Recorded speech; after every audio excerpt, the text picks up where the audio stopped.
We want to welcome everyone this morning to our Utah Board of Water Resources board briefing and action meeting. We're starting with the briefing, and I'm Mike Davis in the Provo River Drainage Area, and we'll have the rest of the board introduce themselves if you would, please. I'm Dana Van Horn. I represent Grand, San Juan, Emery, and Carbon counties on Upper Colorado. Dale Buxton. I represent the Bear River area, which is Rich, Cache, and Box Elder counties. Blaine Ibsen. I represent the Severe River Drainage Area. Juliet Tennert, Salt Lake and Tooele. William Merkley with the Green River District. Spencer Jones with the Lower Colorado River. Thank you. And Tim. Tim's online. Online. Hi everybody, Tim Hawks, representing the Weber River District. I couldn't see your name, Tim, so I apologize. Yeah, no worries at all. Good to see everybody. Okay, so let's see, we don't have... So if I can provide some information about our Great Salt Lake board member. why don't you explain that? So as many of you know, Brian Steed was the Great Salt Lake Commissioner and also the board member representing Great Salt Lake interests. He stepped down from that position, took a position at Utah State University, and the new commissioner is Hannah Freeze. In the transition, it was decided that even though technically not tied to the commissioner position, that made the most sense to have the board member representing Great Salt Lake interests be the commissioner. So the governor has appointed Hannah, but she hasn't been confirmed by the Senate yet. So hopefully by next meeting, we will have an official new board member representing Great Salt Lake, and she'll be able to join us. We invited her today, but there were conflicts and she wasn't able to make it. So there should be a new board member next time, finishing out that term. And Shalane, why don't you introduce yourself? Thank you. Shalane DiBernardi, Deputy Director at the Division of Water Resources, sitting in temporarily for Joel. Director Williams is currently presenting to the Legislative Water Development Commission, and as soon as he's finished there, he'll be back down the hill and we'll take his place here.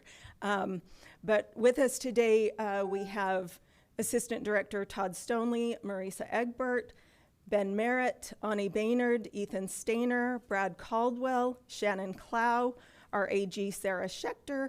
We have Layla Ahmadi and a new employee we're going to ask her to come introduce in a minute, Yun Wu.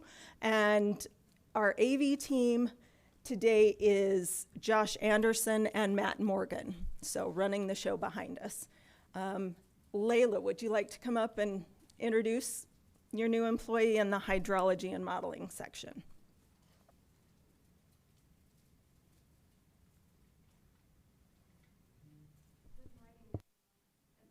Working. Maybe now it's working. Good morning. It's good to see you all. So today I'm here. I'm the hydrology and modeling section manager, and I'm here to introduce the new member of our hydrology and modeling team, Hyunwoo Kang. Hyunwoo joined us on June 8th as an environmental scientist 3 position. He comes to us from Oregon, where he was a postdoctoral researcher. Before that, Washington State University as a postdoctoral researcher. He worked on impact of wildfires on hydrology, and he did a lot of hydrologic modeling, and he has a doctoral degree from Virginia Tech University. And so he has a lot of experience with hydrologic modeling, impact of climate change on hydrologic extreme events, and we're very excited to have him with us. So I'll ask him to come say a few words. Thank you so much for your time. Yeah, good morning and nice to meet you, all of you. Yeah, my name is Hyunwoo Kang.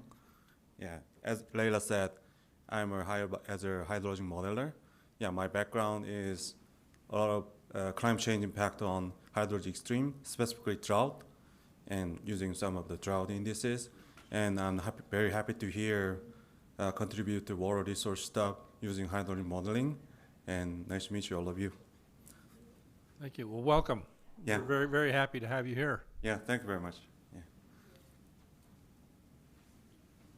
Okay, is that it? That's it for staff. Okay, perfect. Okay, let's go over some of our projects we have today for our briefing meeting. Our first one.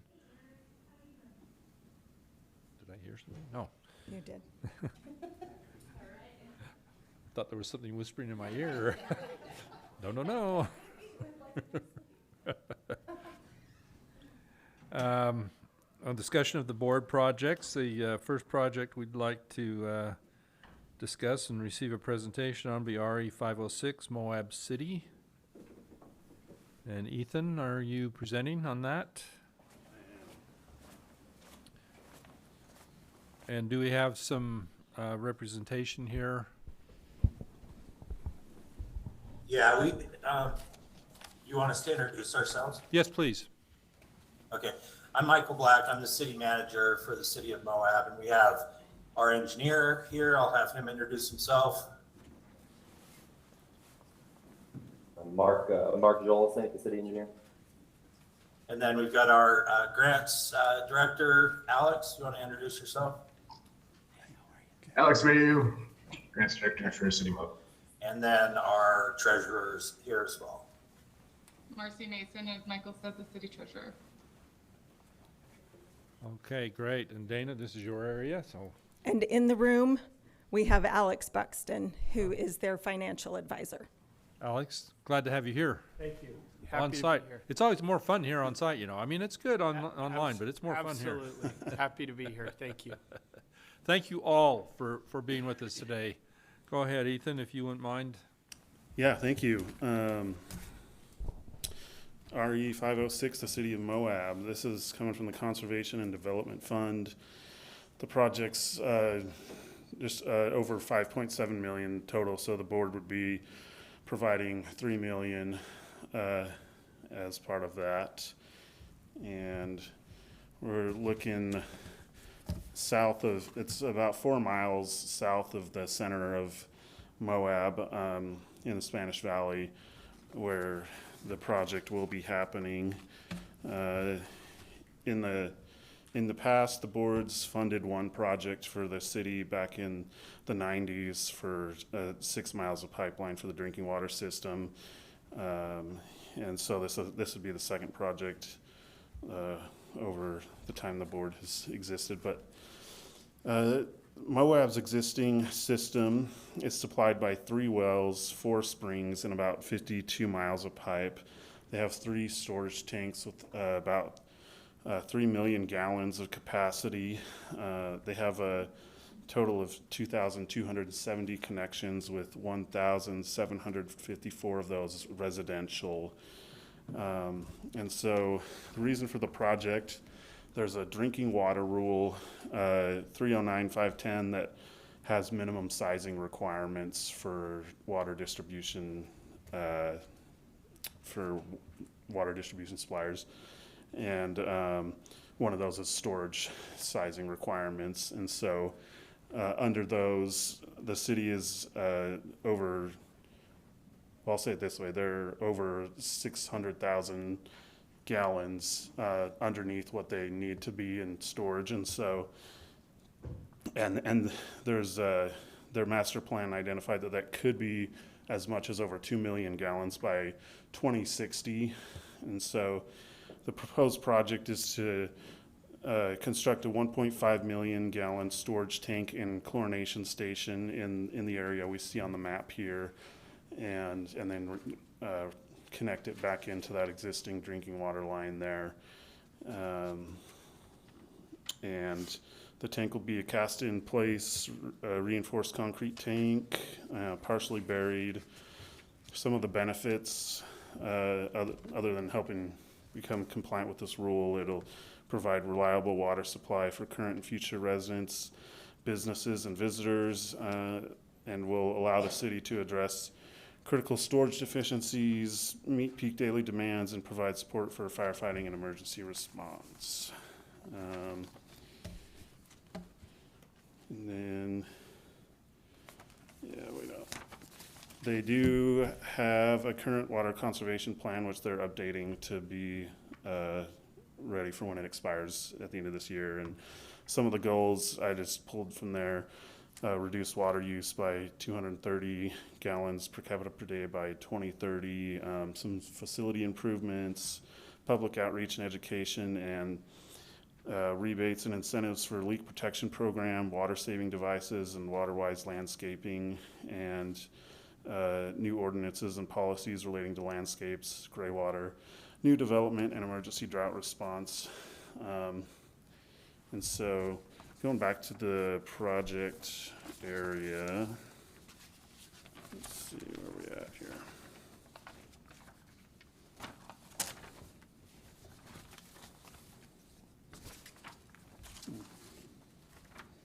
There we are. Okay. And so right now there's not much to see at the site, but I just snapped a couple pictures just to get that good Moab background, Moab scenery, and but there's the field looking kind of southward, and there it is looking northward. So not much to see right now, but that's some space that the city already owns, and so they have all the easements and right of way that they need, and that's already all in place. And so they'll be ready as soon as design is done and it's bid to be ready for the bonding process when we have committal. And so they're doing good, and it's nice that they have that space there. And actually, I think that building is where they were saying Dana worked, and so we. For 16 years. Yeah. When I emailed with Dana, she said she's very familiar with the project, and then we got down there and like, oh yeah, Dana worked across the street here. I was like, oh yeah, she is very familiar with the project. So, yeah, that's where that is, 4 miles south of the center of town. But we'll get to the cost sharing. The affordability guideline says that they could pay as much as $57.17. Let me say that. The residents could pay $57.17 monthly for water combined between drinking and secondary. Of the 1,754 residents, only about 100 are on the secondary system, and so that's why it's kind of such a low number. Nobody's paying 56 cents for water, but it's kind of averaged across all the 1,700 plus residents. And so that gets, so with the drinking water and the secondary just over $31, that puts them $25 under the affordability guideline. And so that's where we get to the minimum 15-year repayment term. And I think we're good there. And so the cost sharing, like I mentioned previously, the board would be providing $3 million. They did get a grant from the Governor's Office of Economic Opportunity for just over $1.7 million, and they would be responsible for coming up with about $1 million. And so that's gets us to the over $5.7 million project total. And I'll get into the recommendation. The staff recommends the board authorize 52.1% of the project cost up to $3 million, and that the bonded indebtedness be returned at 3.72% interest over 15 years with annual payments of approximately $287,000, including reserves. And so that's staff's report. Happy to take any questions. Or Dana, first, do you want to add anything to this presentation in your area before we turn it over to the rest of the board? I'm happy they've come to us for funding. It's nice to see you, Alex. Thank you. I like your hair.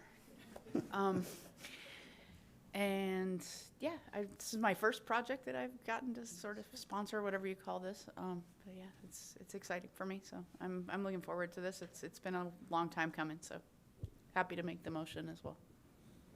Great. Would the applicant, Alex, or someone online want to add anything to the presentation before we ask some questions? I don't. I'll just jump in really quick. Obviously, this is a very important project for the city of Moab, but it also reaches outside of the city of Moab and provides crucial connections to other water service providers in the area. And it gives us the opportunity to store more water, which is obviously, important, but also to have that water on hand for fire emergencies and things like that. So this project is supported by our current master plan, water master plan, and the city will be going into the planning process for a new master plan coming up in the next few months that will take a little bit of time, but will replace the old master plan, but this will still be a priority. We appreciate the opportunity to be here. Thanks, Dana, for all the help and support, and look forward to working with you. Thank you. Thank you very much. Alex, do you have anything else to add to it? Okay, great. Board, do we have any questions for the applicant or for Ethan? Go ahead, Dale. Thank you. Just curious on the impact to the customers. Ethan, you did a good job on the affordability guidelines. I don't assume that, well, maybe I shouldn't assume, but the 1364, is that going to be passed on then to each of the residential customers? Well, I should say, and then commercial as well? Or what will the actual impact, do you think, be for the consumer? I guess is all I'm curious about. What kind of a direct impact do they expect to see? Or do we know? That's a good question. That may be they might have an answer. That is sometimes when we loan out money, people do have to kind of raise their rates to be able to pay for some of these, pay back these projects. So it could, but they might have a better answer too. Sure. I'm not sure. I don't know. And I guess, go ahead. I'd be happy just to touch on that really quick. As an enterprise fund, we do expect that all of the water infrastructure and costs be paid for out of that fund, and these costs would be passed on to that fund. How much would be passed on directly in the immediate future to the customer would probably be a little bit less than that, as we do have some reserves that we'll probably draw down as we complete this project. But the intent is definitely that the Water Enterprise Fund will pay for the entirety of the project. That sounds good. And then the $1 million, $1,048,000 that it looks like needs to be covered, I assumes in your enterprise fund for that, or majority of? Yes, we have those funds available in the enterprise fund now. Okay, that's great. Thank you for that. That's all I had. Mr. Chair? Yes, Juliet. Great. Thank you. I appreciate addressing what the cost to the consumer potentially could be, because it's like a 30, could potentially be a 30% impact. But thank you for helping us understand that. The question I have is about this GOEO grant. Is it GOEO or GOED now? I don't. It's GOED now. Okay. I can't keep track, honestly. We don't often see these. Could you tell us a little bit more about like what the terms of this contract are? What type of grant it is? I mean, I'm familiar with them with the like business location. I'm not familiar with this particular grant. Could we get some more information on that? And maybe that's the applicant. Yeah. Thank you. Yeah. And Val, you may have to fill in on this as well, but this is a grant we received actually several years ago as we were gearing up to do this project. And it's aimed at rural communities, and we were able to go directly to our legislators to petition for this grant. And the GOED, or back then GOEO, came through for us. As far as the terms on this, it's we have had to extend it once, because you may be aware, but we've had some trouble with moving this project forward with funding and things like that, which is one of the reasons why we're so grateful to be in front of you here today. But we have until 2030 to, I believe that's right, Val, please correct me on that, to pay this or to use this grant and to complete the project, which we're positive that we can do on that. So we have until the end of 2027 to utilize those funds. It's the 2030 is a different deadline, but. Yeah, I was jumped forward. I thought it was already 2028, so. I feel you sometimes. We're close to it. So we have till the end of 2022. Thanks for correcting that. Okay. So just to, and I mean, obviously I know this will be in our contract, and it's, you know, it's the part of our terms, it's some of the share. You're confident that you'll be able to expend by the end of 2027 on that grant? Yeah, we just spent quite a bit of time together as a team going over that, and our estimated construction finish at this point does put us right at the end of 27. Okay. And we are trying to work as fast as we can. We just hit some great milestones with the county and getting our permits and development agreements and things like that. So we are moving as fast as we can. We do anticipate to be able to be finished by then. Okay, I appreciate it. Thank you. I'm really glad to support this project. It's a good project, but thanks for answering those questions. Thank you, Juliet. Any other questions from members of the board? Okay, so Dana, will you be making the motion on this then, please? And thank you very much for your presentation, and we'll move on to the next discussion. Thank you. This will be RE 510, Moon Lake Water Users Association, the Coyote Canal, Duchesne. Bonnie, I think you are presenting. Hello. And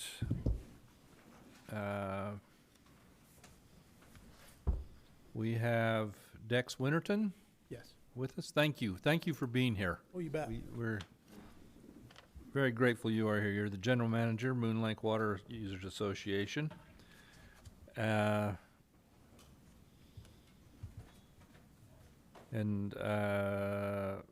do you have anything to add to this before we start the presentation? This is your area. Yeah, thank you, Mr. Chair. I was just going to make a general comment, not only about this project, but maybe the next three as well. They come in as a package. Obviously, they'll have individual approvals, but this is a multi-year. Dex, it's been 5 or 6 years. Is that correct? 8. Okay, 8 years. Yeah, since they've been working with their consultants and the Duchesne County Water Conservancy District, putting together this package of projects. I believe there's as many as 7, and even amongst those, there are phases that need to be done. And so 4 of those projects or phases are before us today, all dealing with earthen unlined canals, whether they're being improved by piping or whether it's by a concrete lining, addressing seepage and other loss issues that they have. Happy to support them. Happy to have my neighbors from Duchesne County here to present. So. Okay, great. So Ani, why don't you go ahead and present to us, and then we'll go after that. Okay, well, here's the map of, this is the Coyote Canal project. The Coyote Canal it diverts off of the Yellowstone feeder canal. And the red and yellow section is a steep section that's going to be piped with a 54-inch pipe. And then the pink section is going to be a 42-inch pipe. And then it's going to be open canal. And then the green section at the bottom is the stabilization that they need they're going to be using riprap and try to stabilize that section as it goes into the reservoir. So let's see. I'll show you the pictures at the end. I'll just describe the project. The proposed project is located about 6 miles west of Neola, which is about 10 miles north of Roosevelt in Duchesne County. The Coyote Canal is an unlined gravity canal that extends from the Yellowstone feeder canal about 8,100 feet into Brown Straw Reservoir. The Coyote Canal is the primary source for the reservoir. The canal has a steep gradient with an elevation change of approximately 600 feet along its length. Erosion of the canal walls and sediment depositions into Brown Straw Reservoir are significant. A combination of irrigation flows, soil conditions, and rain events have caused substantial erosion along the canal. Recent erosion damage has damaged an existing road, requiring emergency repairs to the roadway and culvert. In a sediment and erosion analysis, it was estimated that approximately 15,200 cubic yards of sediment has eroded from the canal and deposited it into Brown Straw Reservoir since 1981, reducing its capacity. The proposed project will enclose the upper section of the Coyote Canal by installing approximately 4,400 feet of 42-inch and 54-inch HDPE pipe. The project includes installation of a dissipation structure at the end of the pipeline. Riprap and bank stabilization measures will be utilized in other areas as needed. The benefits of the project are the project would reduce the erosion of the canal, reducing the deposited sediment in the reservoir as well as protecting the nearby roadway. It will also reduce the amount of seepage from the canal. The operation and maintenance costs are expected to decrease by approximately $10,000 annually. So let me show you some pictures before I go into the recommendation. So this is the pipe coming, it's coming up, that goes under the road and into the open channel below, and you can see that it's eroding away. This is just a view from the other side, and that's the canal, and you can see the reservoir in the background. Here's where it had eroded the edge of the road there, and they had to reroute that road. And so they want that not to happen anymore. This is just a picture of what the open canal looks like from. I wondered where that spare tire went to. Yeah. And this is just looking into the reservoir there. So, and you can see how that material obviously would be easily eroded on the edge of the canal. So this is the cost sharing, and staff recommends the board authorize 32.3% of the project cost up to $829,000, and that the project be purchased at 0% interest over 25 years with annual payments of approximately $33,160. And that is staff's report. Thank you, Ani. Dix, would you like to add to this presentation at all? So this is an important project for us. I mean, you can see the damage that it's causing, and it's been going on for far too long. And so and the reservoir obviously being important to us, and any storage we lose in there is storage is hard to come by in our area. And we just really appreciate the opportunity to work with the Board of Water Resources. Like I say, we've been working on our other funding for, like I say, probably nearly 8 years to get to this point, and we're finally excited to be able to move forward with it, and appreciate your help today. You bet, thank you. Okay, board, are there any questions that we'd like to ask? Mr. Chair, I'd like to ask a question. So Dex, this and your other projects that are before us today, just generically, what's your approximate time frame of when you're planning on starting and ending? So the Coyote Canal project is as soon as we can possibly get things moving. So I think we're nearly there on the design, and so it's as soon as we can get a contractor and done. Ideally this winter we'd like to get it done.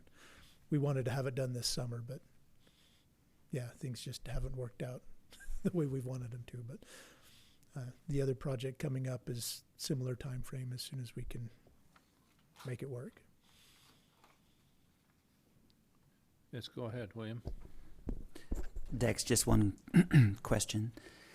I know there was some concern about your ability to utilize your water optimization grant because they're ARPA funds. Could you speak to that? Yes, so we have received approval to purchase the pipe ahead of time. Ideally, I'd like to see us have the pipe in the ground by the end of the year as well, but I don't know if timing will quite work into that. But with those ARPA funds, we have already opened a bid on pipe. It's tied to another project, so hopefully all that's going to work out, and we'll have that taken care of here before the end of the year. Thank you. And Mr. Chair, it's called Detroit Riprap is what? Yes. Oh, perfect. Yeah, it's not just the tire in there. There's more than that. I've used it myself, so. I did have a question. It mentions in here that operation and maintenance costs are expected to decrease significantly. What about as far as preservation of lost water or anything like that? Do we have any idea of what this is going to save in the way of losses? This one I'm not 100% sure. I'm sure there are losses going through there. You can see all the vegetation and stuff that we support going down through there. Mostly in that neck of the woods, I would imagine. It's a fairly short trip to the reservoir from that point.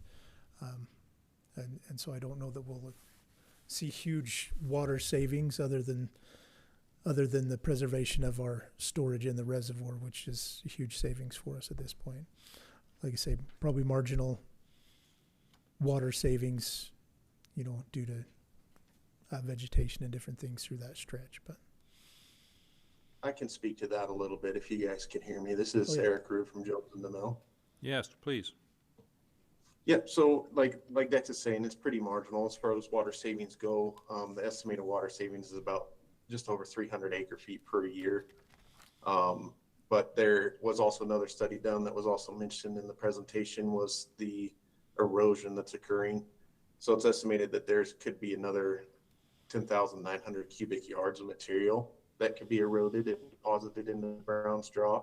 So that would be another big savings, keeping that from being deposited and keeping that storage open for Moon Lake to use. So. Okay, very good. Thank you.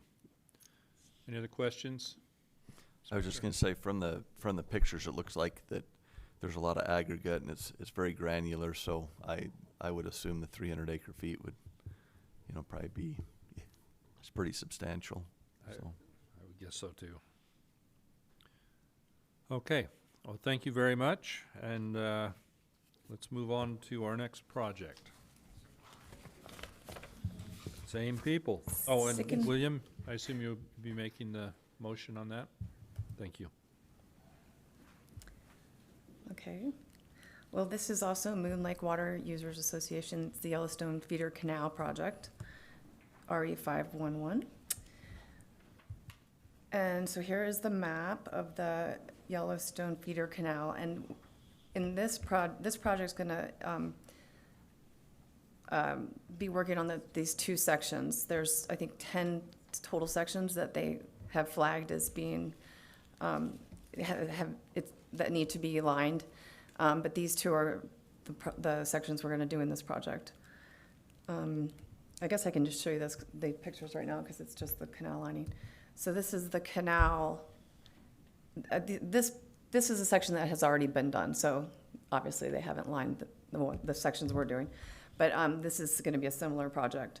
And this is prior to them, shaping the canal. They shape it, and then they put the geomembrane liner down, and then they cover it with, I think, 3 inches of concrete, and they do it in these, it's a cool way. They put the concrete down in sections like this, and then this is the fully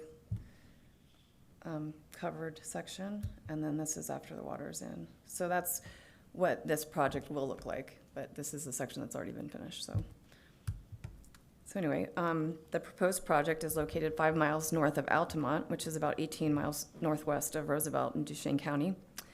The Yellowstone Feeder Canal consists of a gravity-fed open canal.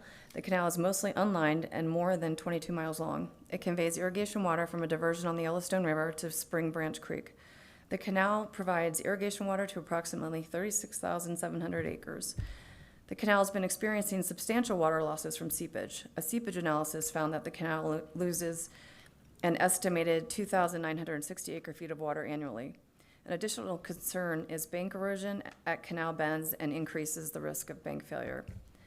The applicant has identified 10 high seepage sections of the canal. This project would address 2 of these sections. The seepage associated with these 2 sections is estimated to be 655 acre feet. The proposed canal improvements include shaping the existing earthen channel to provide a consistent cross-section, installing and compacting sufficient base material for stabilization, installing a composite geomembrane liner, and installing a 3-inch thick concrete cover. The total length of the 2 sections is approximately 4,900 feet. The project is expected to eliminate the 655 acre feet of seepage as well as the risk of bank failure. The operation and maintenance costs are expected to decrease by more than $10,000 annually as well. So this is the cost sharing for this project, and staff recommends the board authorize 31.4% of the project cost up to $702,000, and that the project be purchased at 0% interest over 25 years with annual payments of approximately $28,100. And that is staff's report. Thank you, Ani. Would the applicant like to add to that? Yes, again, just another very important project for us. We have probably 25% of our stockholders are at the end of this canal. They see great losses, as you can see, over 2,900 acre feet annually, which is a good sized reservoir. And so, yeah, we're taking on this a bit at a time as we can and try and improve our delivery system. Pieces we've done before have performed phenomenally. They're staying in very good shape and have done a really good job for us.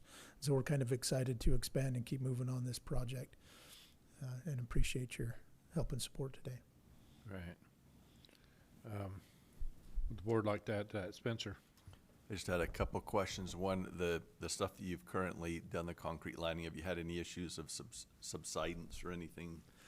No, not at this point. It's like I say, it's performed very well. Some of the other places we've already addressed, were very high seepage areas.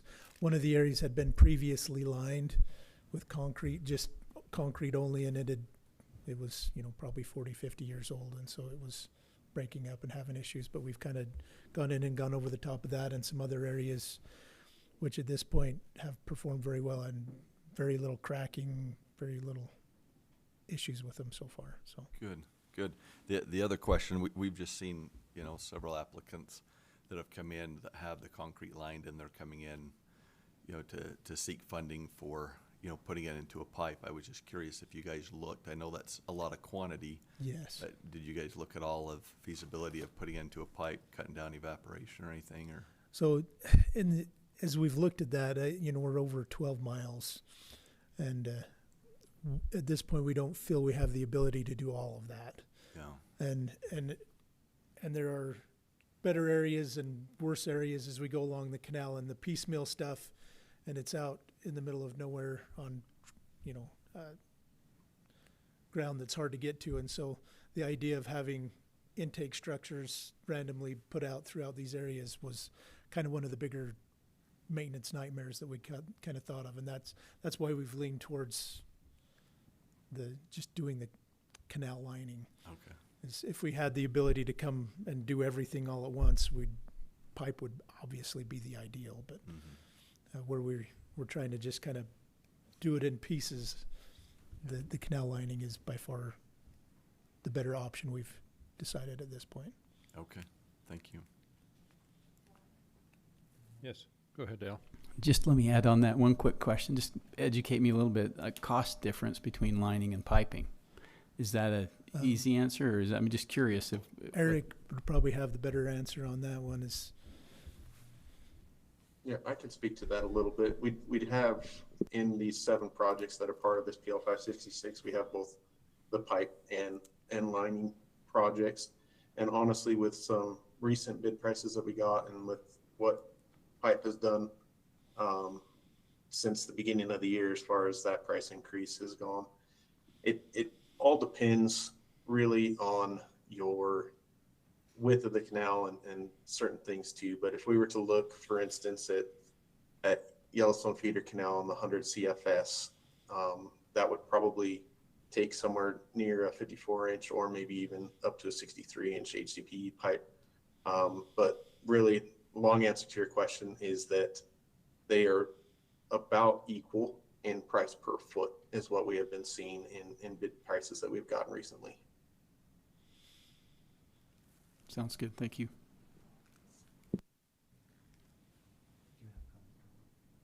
Okay, go ahead, William. Dex, just one question. Now, I know you have the same issue with ARPA funds on this one where you cannot purchase pipe. What's the plan going forward? What were we looking at on this one, Eric? Is there? Yeah, that's part of the reason we're phasing this one. As you all are aware, ARPA funds are expiring at the end of the year, and UDAP has been gracious enough to work with us and a few other entities in order to be able to utilize that money towards the end of the year. So like with the pipe projects, we're able to purchase pipe and use the money that way. With this one, we phased it in a way to what we feel we can tackle by the end of the year, and phasing it with this amount of lining, that would allow us to utilize all the ARPA money that we have for this project. So the goal is to get this bid out as soon as possible and get a contractor out there and get it done by the end of the year. Thank you. Anything else? I did have one question. You've done well to go after some grants and other things. Are the water users then going to pay for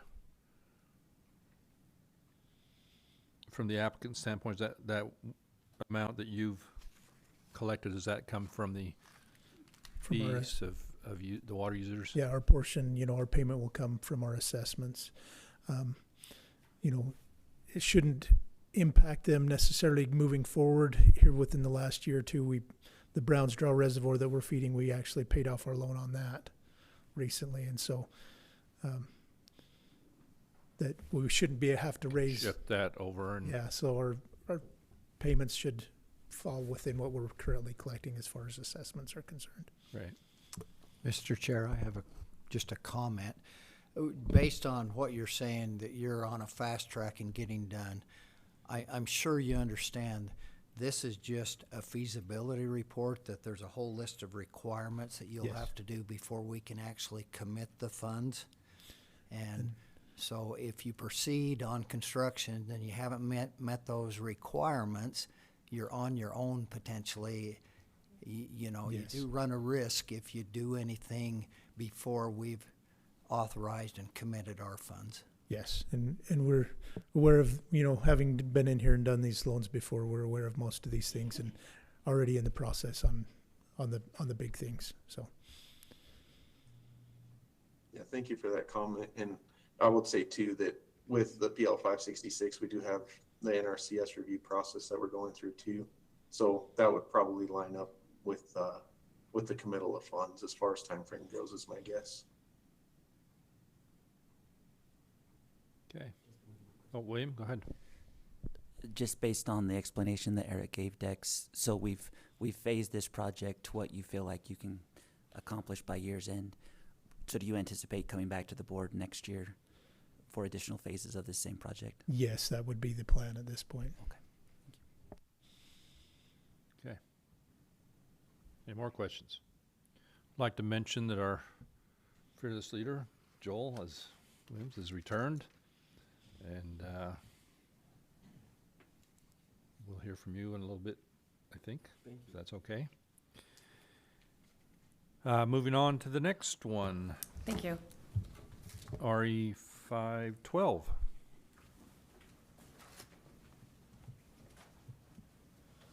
Thanks, Arnie. Brad?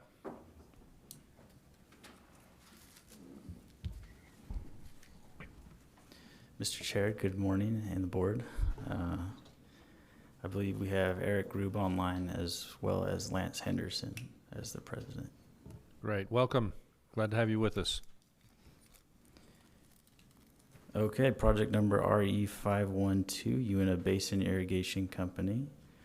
This project is located south of Bridgeland, which is about 10 miles east of Duchesne.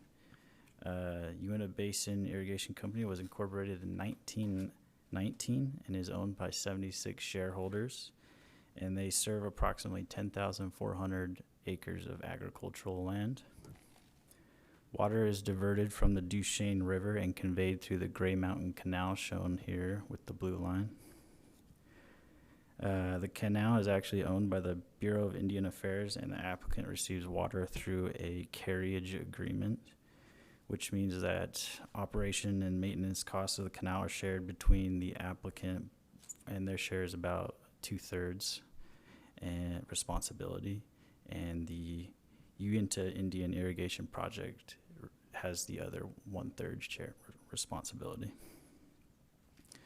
So the Gray Mountain Canal currently experiences seepage and reoccurring bank instability, and those highlighted phases are where they're targeted areas of the most seepage and bank failure.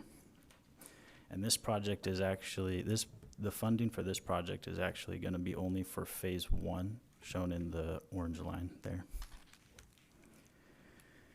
So this project is to line approximately 2,200 feet of the Gray Mountain Canal by reshaping the channel, installing a geocomposite liner with 3 inches of concrete, similar to Hani's project. The benefits of this project are to reduce O&M costs by about $11,500 annually, and you're expected to save about 2,200 acre feet of water annually, and that'll be used for irrigation purposes later in the year. So here's a picture of the canal, and I'm probably standing on a bridge I shouldn't be, but it's a very large canal, as you can see, and there's the other side. Okay, this is actually the end of phase 3, so this will be a later side of the project, but I just wanted to show this picture to show why the O&M costs are so high. They have to constantly remove debris from the gates. So this project is part of the revolving construction fund, so the funding's under $1 million. We're able to follow board guidelines for a 0% interest loan, or purchase agreement, sorry, Shalane. And so that being said, the board authorized 10.2% of the project cost up to $233,000, and the project be purchased at 0% interest over 25 years with annual payments of approximately $9,320. And that is staff's report. Thank you. And would the applicant like to add anything to that? Just thank you for your time in considering this project. We feel it's a good project to save water. We're losing quite a bit of water back into the river. It'll benefit our water users. It will probably increase our assessments by less than $1 per share, but I believe the water users will be happy to pay that much if they can get some of that water back on their land and not lose it. Very good. William, do you have anything to add on this one?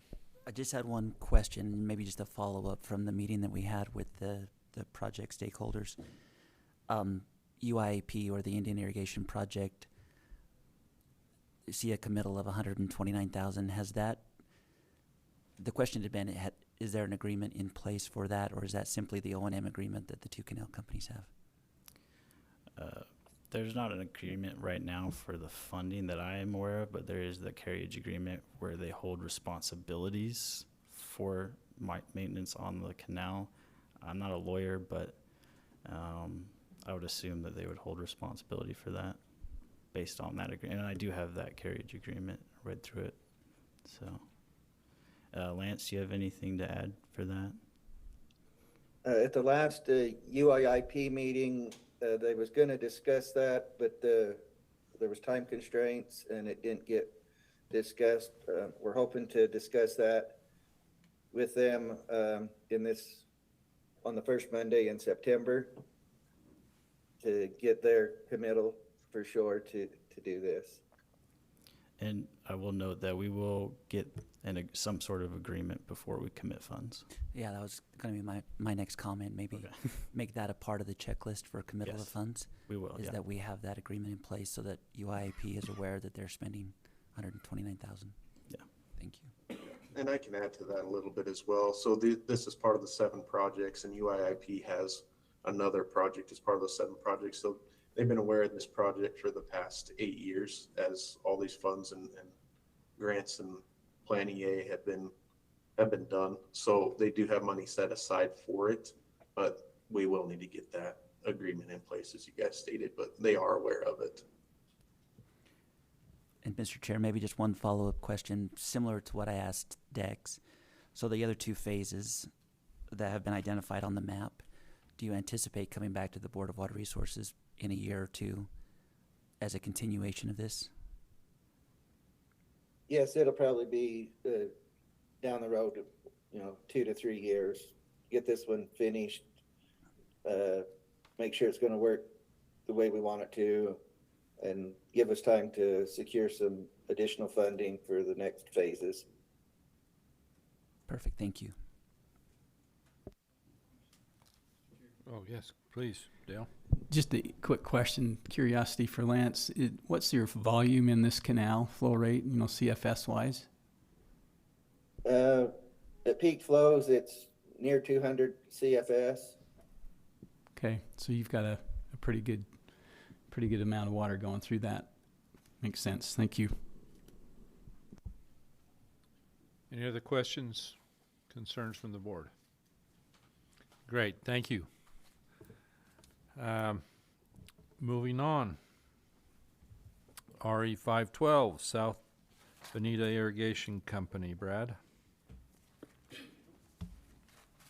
Who do we have here? Randy Brotherson. I'm one of the board members of the South Boneta Irrigation. He moved on, but the number. Glad to have you here. Perfect. So South Boneta Irrigation Company, project RE 513. This project is located approximately 2 miles west of Altamont, which is about 16 miles northwest of Roosevelt. The applicant delivers water to 4 shareholders and it irrigates approximately 620 acres of agricultural land. The water is diverted from the Lake Fork River into an unlined earthen canal that is over 100 years old. The existing earthen canal currently experiences seepage, bank erosion, and debris accumulation at the diversion structure. There's the diversion structure. So they have this rock diversion structure that kind of dams up the water, and then it enters into the canal right here. So you can see there's a lot of vegetation. So here's also, if you look hard enough, there's a canal in there. Okay, this is the end portion of the canal. And then so the proposed project will be to replace approximately 12,500 linear feet of this canal. And we will replace it with a pressurized HDPE pipeline. And that'll be about 8,600 feet of 18-inch pipe and 3,900 feet of 24-inch pipe.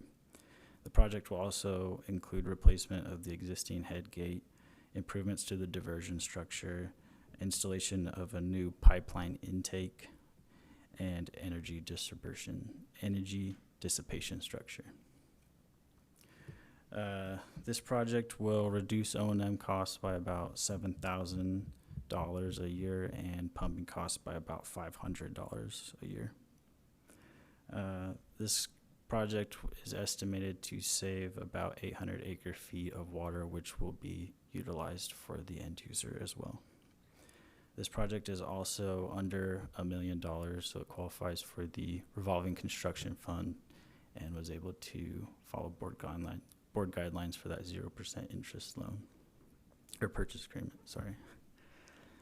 So the staff recommends the board authorize 27.6 of the project cost up to $323,000, and that the project be purchased at 0% interest over 20 years with annual payments of approximately $16,150. And that is staff's report. Thank you, Brad. Would the applicant like to add anything to the presentation? Oh, we're just glad you're looking at this. It's definitely, over the years, where the canal goes, it's along a river bank, and it's a lot of work between beavers and vegetation and just leaks because it's in sandy cobble rock type ground. It'd help us out a lot. We appreciate you looking at it. Okay. Board, any Oh, Blaine, go ahead. My questions are, where you're a private company like you are with four different entities, financially, this shows that you'd come up with $366,000 upfront as your portion, and then annual repayments of $16,150. Right now, your current assessment's $3.90 an acre, so this is significantly higher. First question is, do you have in reserve the $366,000 ready to pay? How are you going to do that? And then going up to annual payments with this of $16,000, what's that going to do to your annual assessments? It would definitely make the assessments higher. That was the first time I'd seen that larger number, but we can secure that, the 366.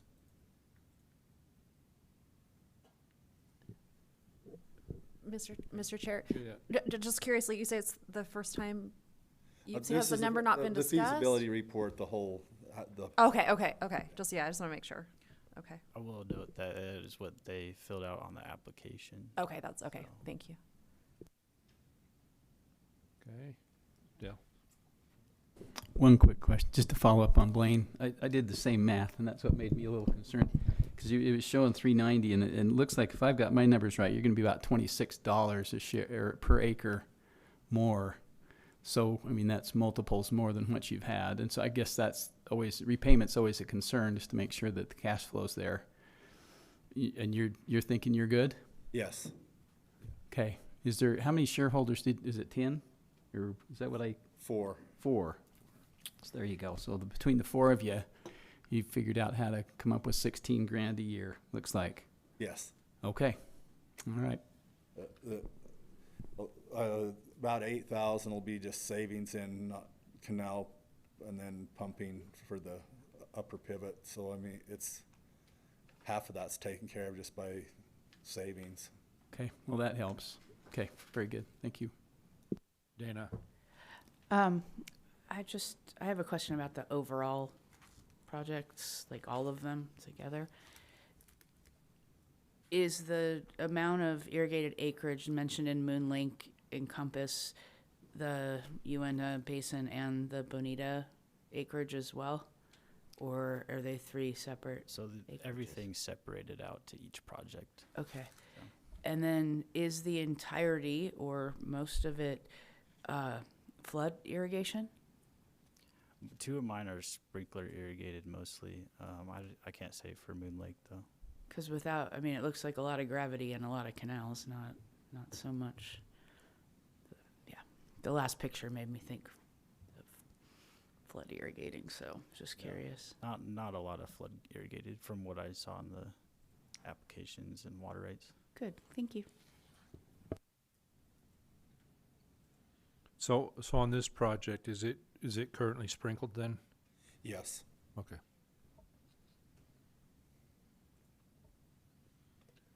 Yes, William? Brad, just one clarification. On your project summary, you mentioned installing a PRV. Was that intended to say a dissipation structure there at the end of the pipeline as it goes into the pond, or is there a PRV planned somewhere in the project? Sorry, I forgot to mention that in my verbal presentation. There is a PRV as well. Is that on the existing pipeline out of the pond, or? Is that, do you know about that? So the pond will only be there for flushing and purging the line. It's the PRVs to go directly into the existing line and control the pressure. Oh, so it's going to be continuous then? Yes. We're not going to be dumping into the pond and then, okay, understood. Thank you. Okay, any other questions? Seeing none, we'll move on. Thank you for being here. We're going to move on to committal of funds. RE 488, Ani, and I think we've got is this when we have the sheet on, the replacement sheet? That should have been with our packet. And who do we have here with us today? Yeah, so my name is Taylor Stoffer. I'm a consultant engineer, I'm the project engineer on this one. And I also got a representative from the company, Don Johnson, on the phone with us. Okay, welcome. Yeah. Well, good morning again. So, as you can see, we added a sheet. We changed our recommendation after we'd already put the board folder together, and so we made it more complicated for ourselves, basically. The proposed project is located northeast of Mount Pleasant City in Sanpete County, and the purpose of the project is to pressurize the applicant's entire system by piping about 7 miles of unlined open ditch, as well as installing turnout meters and improving the headworks structure. So since authorization in March of 2025, the applicant has received quite a bit of additional grant funding from the Utah Department of Agriculture and Food and the Bureau of Reclamation. The applicant has a final bid tabulation for phase 1 of the project and the engineer's cost estimate for phase 2. And the new cost of the project is estimated to be $6,020,000. And so here is the authorized and then the proposed cost sharing, because the project has changed and they got more funding, so we had to change the cost sharing. And so the board authorized 30.7% of the project cost up to $1,732,000 from the Conservation and Development Fund to be repaid at 1% interest over approximately 27 years with annual payments of $75,000. Due to the reduction of board funds, the applicant has requested the funds come from the revolving construction fund at 0% interest. And so we originally had we had decided that we'd give them 15-year term with annual payments of $33,400, and that was basically because we looked at how much they were going to pay, the $75,000, and that would have been, if it was put towards the $500,000, it would have been like 6.5 years. And so we're like, we'll do the minimum of 15 years, that for the board's minimum 15 years. But then after talking to the applicant and then discussing with Shalane and Marisa, we decided to use the board's guidelines of taking the increased benefit that they'll see and dividing it by the 8%, because it's such a small percentage of the project cost. And that we thought was a more reasonable way of calculating the repayment. And so now we recommend that the board commit 8.3% of the project cost up to $500,000, and the project be purchased at 0% interest over approximately 25 years with annual payments of $20,000. And that's staff's report. Blaine, do you have anything to add to this before we go to the applicant? I've gone over this with Marisa and Ani, and I'm comfortable with what they're proposing now. Initially, you know, the 1.7 million at 30.7% was the number that's in the board package over 15 years, but where it's down to 8.3% on just 500,000 instead, switched funds. I'm comfortable with that, and I think that reflects how we've done several projects like this. Okay. And would the applicant like to add to the presentation? I mean, not that we have a whole lot to add, but just the years, changing that makes it a lot more feasible for the shareholders and meets the expectations that we were talking about at the beginning of the project. So the shareholders would be able to make those at increase in assessment a lot more feasible for them. And what was the approximate increase to the shareholders on a per acre per share or whatever basis? For the original or for the updated one? The updated. $20 or $25 increase. And versus the $37 that was the other one. Their original, well, their assessment now is $10 per share, so it's going to go up to about 35, 40. Okay. And the shareholders are all on board with and this. Over the years, we've prepped them up for this, and it's been acceptable. Okay. Any other questions? Yes, Blaine? I might say this was one of the more dilapidated, if you will, systems that I have gone out and walked. This one definitely needs an upgrade, and I know in talking to Don that they're very excited about this, so. That's great. Mr. Chair? Yes. May I ask just a general question? So not relevant to this project, but just on my mind because of some of the projects we're thinking about, and I'll just be vulnerable in exposing my ignorance around how this works. Because I'm not, in the water canal business. I'm assuming that when there is this type of increase and we're asking if the shareholders are okay with this, that like as part of our contract, like some sort of official approval from the shareholders has to happen at some point due to their legal, like however their documents are set up. Is that right? I see. That's part of the process that they have to. Just Yeah, that's part of the process. They had to have had a stockholder meeting. They had to have a vote on this. That was our condition. And where they're here today for committal of funds, they have had their stockholder vote on it. That's great. Thank you. And so just to go back to some of the other projects we've been reviewing, that needs to happen between the time of our initial approval and committal funds. Thank you. Yes, Spencer. I just had a couple of questions. Do you know the size of the pipe and then also the flow? Yeah, so the water right that the company owns is 23 CFS, and the size of the pipe for the majority of the main portion of the canal is 28-inch HDPE, and as it branches off into the 5 different branches, it gets down to 12s. Okay, thank you. 10s.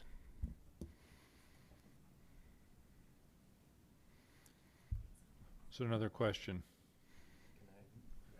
Oh, yes, Joel, please. Just some additional information to Juliet's good question. It can vary from company to company depending on their bylaws. So in some companies it may be that the president and secretary have the ability to enter into agreements, but other companies it might require a certain % shareholder vote. So Yeah, I guess what I'm just validating is that happens with the company, whatever their legal setup is. Great. Thanks for that additional context. Thank you, Joel. Okay. More questions then? Okay, thank you very much. Thank you. We do have a special item. RE 508, Centerfield City, small system secondary meter. Ben? Good morning, Mr. Chair and members of the board. We do, in fact, have before us today Centerfield City. And I think we have some people online. Are we doing introductions or? We have, I think we have Lacey Belknap, who's the city recorder, Mayor Travis Leatherwood, and then I believe we also have Gary Keddington, who is the city's accountant. Okay. Well, welcome all of you. Glad to have you here. Go ahead, Ben. All right. So Centerfield City is a recipient of an ARPA grant.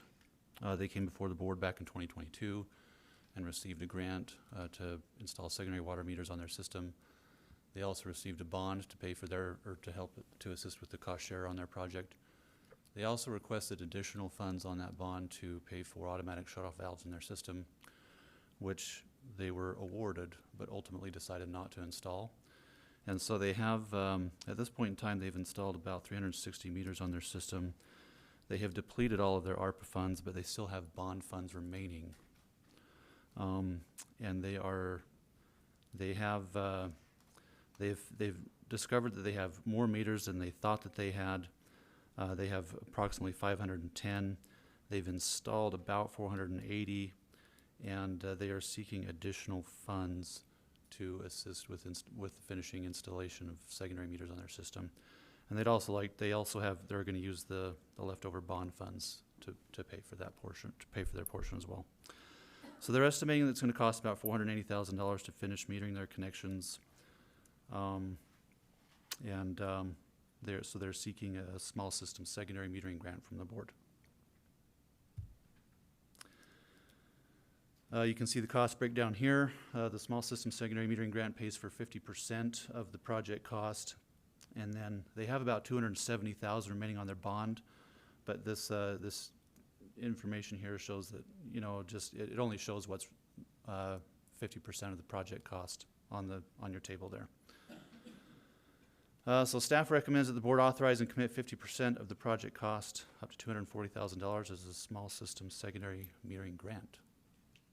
Are there any questions? Okay. Blaine, do you have anything to add to this one?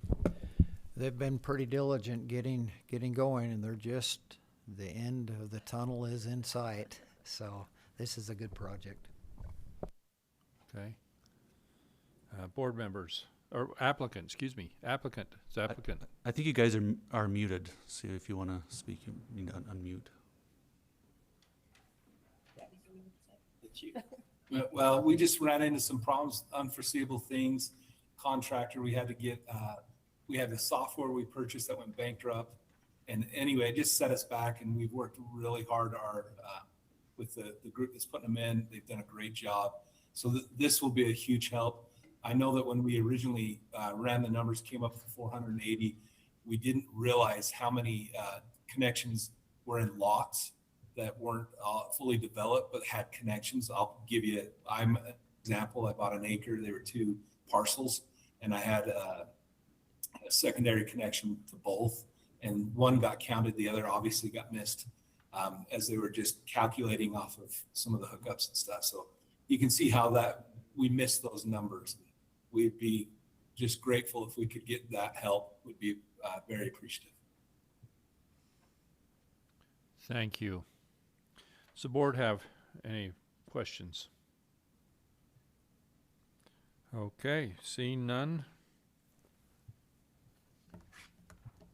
Our next special item is RE 509.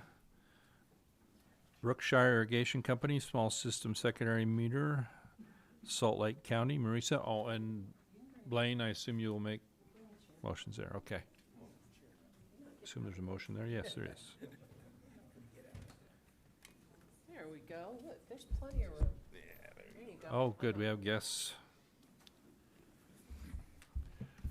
And if I may, just before we jump in, if you want to go back a few pages to the South Boneta, just on the other side of the map, and it shows the applicant's responsibilities. This is kind of going with, so the number 2 responsibility is to pass a resolution according to their bylaws, but then the attorney's opinion has to indicate that they did that. So there's that. So North Creek kept getting delayed, pushed, because until I see an attorney's opinion that's correct, the project managers usually get them, but I'll go, well, they got the attorney's opinion yet?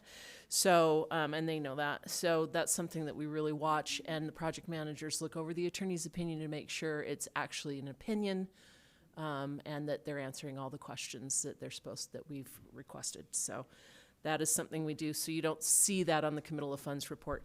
And if you look at in the Brookshire here report on the last page, you'll see the applicant responsibilities are less, because I think we just assume that they want to take the grant money, and we don't need to ask the shareholders if they want the grant money. We're not taking any kind of title to anything when it's grants. So it's a much shorter list of things they need to do. All right, the Brookshire Irrigation Company, RE 509. I have been talking to Brett Morris for how many months? Oh, going on probably 9 or 10. Yeah, he's been trying to figure out and navigate, and I'm going to go to the map. As you see, this is in Taylorsville. This is a developed neighborhood. So it's a company, but it's a neighborhood. So these are all volunteers.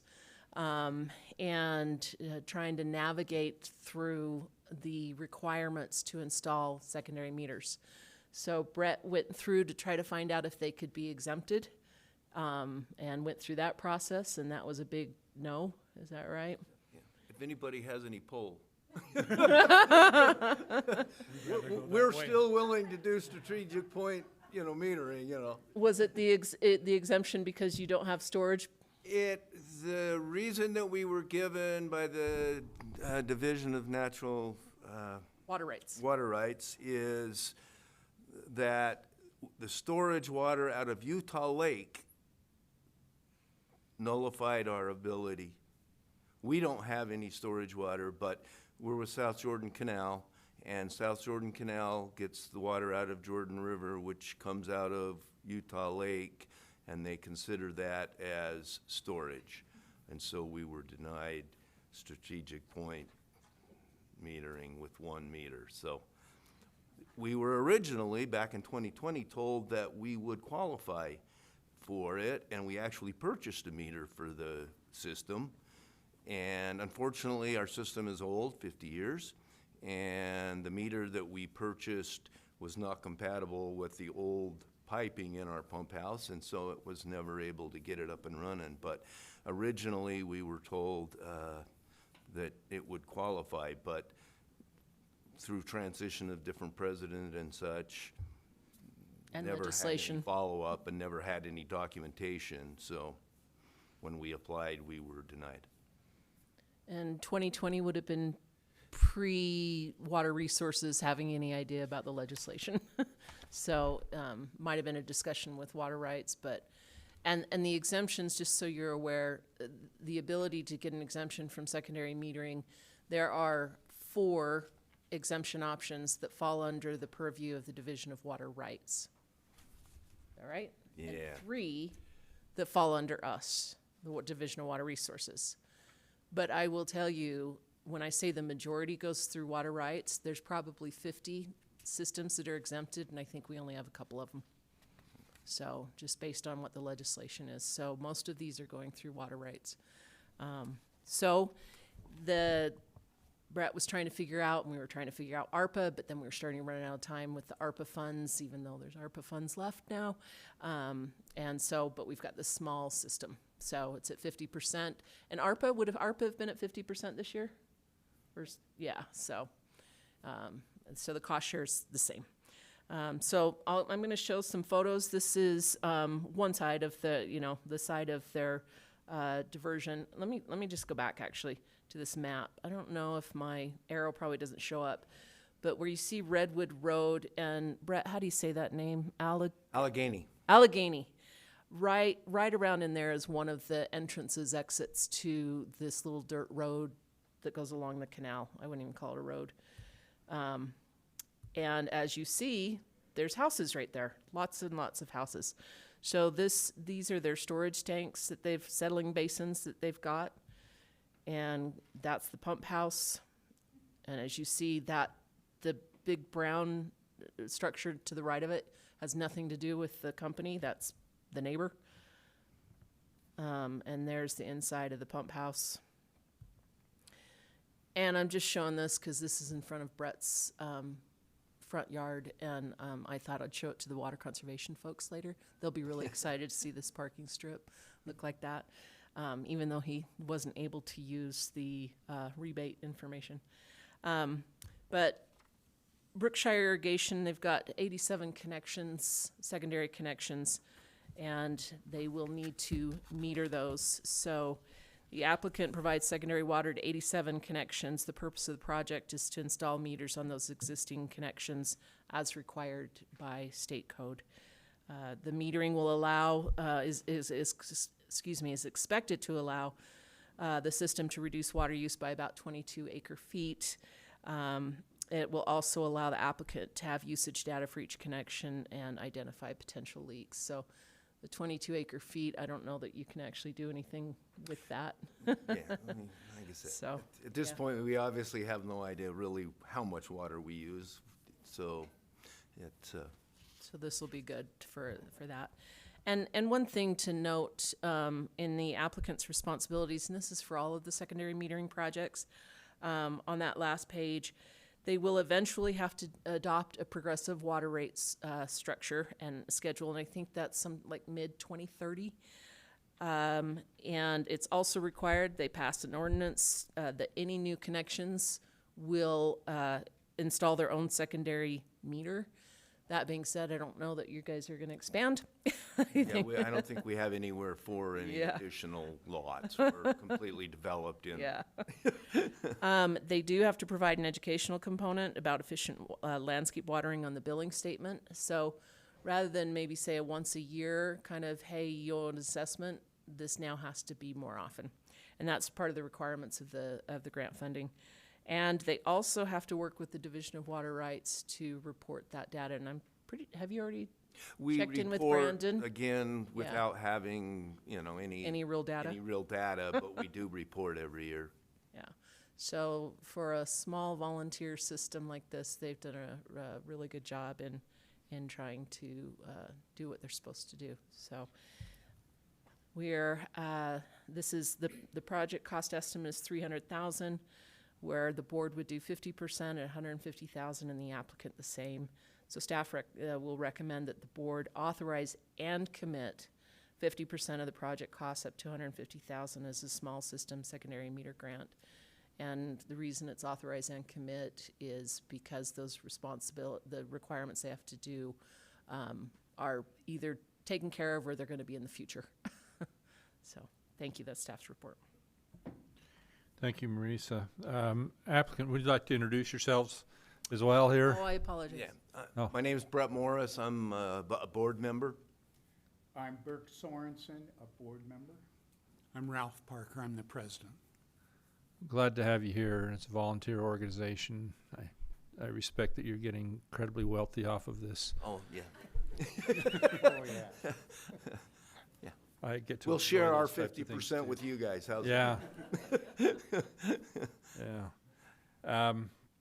Do you have anything to add to the presentation?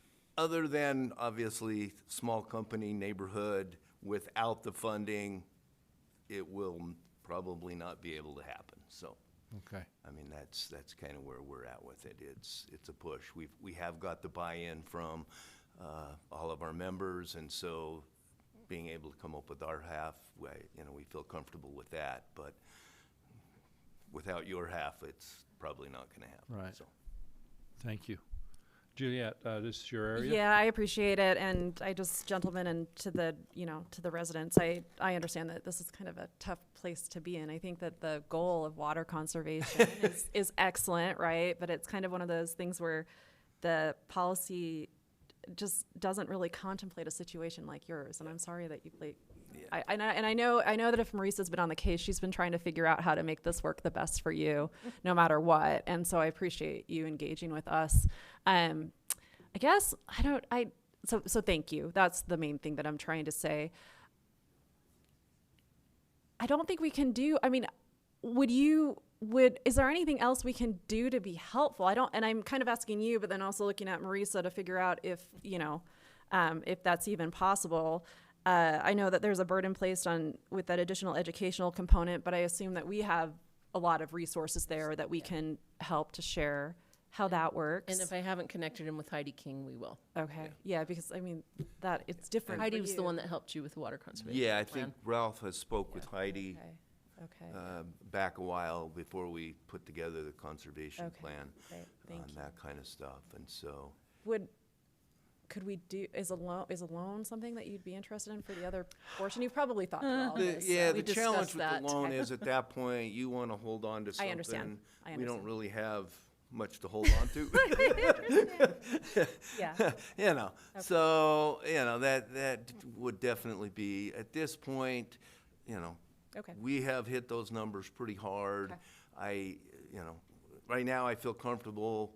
I think we've got 83 out of the 87 that has paid the additional fees. Basically, what we're looking at right now is over a 4-year period, an extra $1,600 per connection. And this year we've collected 83 of the 87 for the first 400. So that was part of our requirement to even come to you guys, is if we can't get the money in our hands to know that we can handle our half, it was there. So we feel pretty happy that at least we've got that much buy-in, and based on the fact that they've, got the first year under our belt, that they'll follow up with the next 3, because, it will be critical for us to be able to, follow up and do that. Excellent. And so, and obviously it will be over a 4-year period to be able to get this all done. Okay. Thank you. So I guess I would say within the parameters and the constraints, I'm very happy to support this project, and I'll make the motion. But Thank you. Can I add a couple things? Sorry. I have a question on this now. So will show my ignorance because I'm not following everything that's happening completely currently with regards to Great Salt Lake and other things. But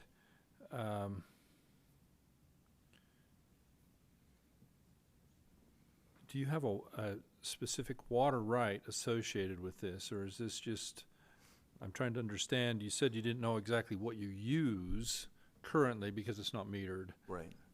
But at the time of construction and conveyance of water, was there a water right? So we have 40 shares in the South Jordan Canal. Okay. Our understanding is when the pump house was originally constructed, this diameter of the weir coming off the canal basically allowed us to take water out of the canal based on our 40 shares of water. So if we're pulling water out of the canal 24/7 for the 6-7 months that it's on, that is what our understanding as to how the regulation as far as taking out.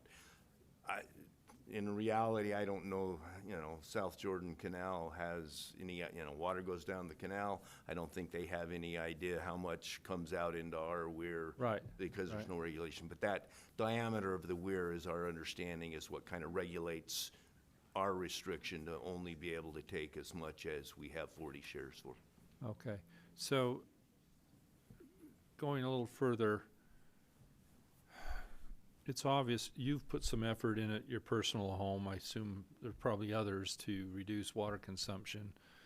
The meters will tell you a lot, and we have experienced when meters go in, consumption decreases. It's very typically it's money based, and it's very typical that that's what happens. And so, where there's a water right associated with it, is there a way, since if they're using less, this obviously goes to the Great Salt Lake. Yes. Is there a way to get any sort of a reimbursement? Because I know there have been situations where water savings that could be conveyed for the purpose of the Great Salt Lake, there could possibly be a way to reimburse some people for those water rights. Is there a way that something like that can happen? And again, I don't understand completely what's going on with the Great Salt Lake stuff. I don't follow it that close, but I understand the concepts that are trying to be proposed to come up with those ideas. And is there perhaps either now or in the future a way to secure something that might help instances like this, where there are established homes, there are established systems, and all we're going to do is save some water? I like that you're looking at me.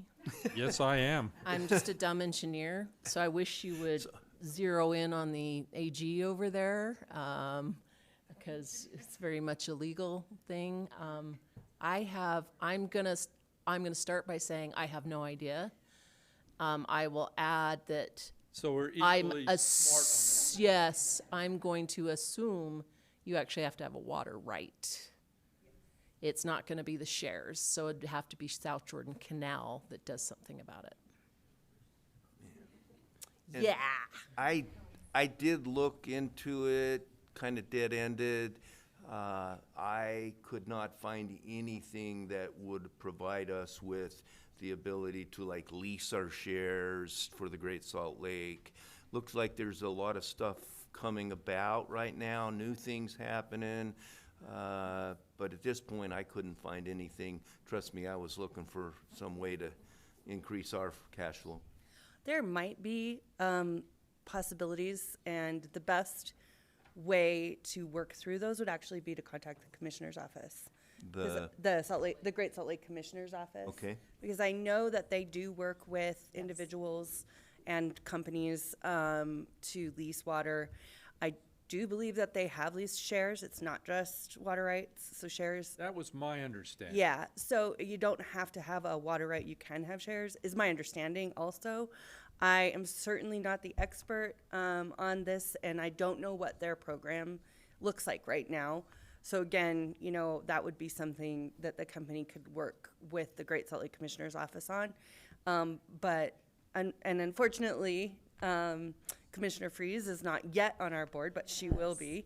And so I know that their staff does work with people, both I know up in the Bear region and then also in the Utah Lake, Jordan River area. So It's just my feeling that this would be a great opportunity to help some of our established people in our communities that are trying to do the right thing, that are experiencing additional expenses in trying to do the right thing. Yep.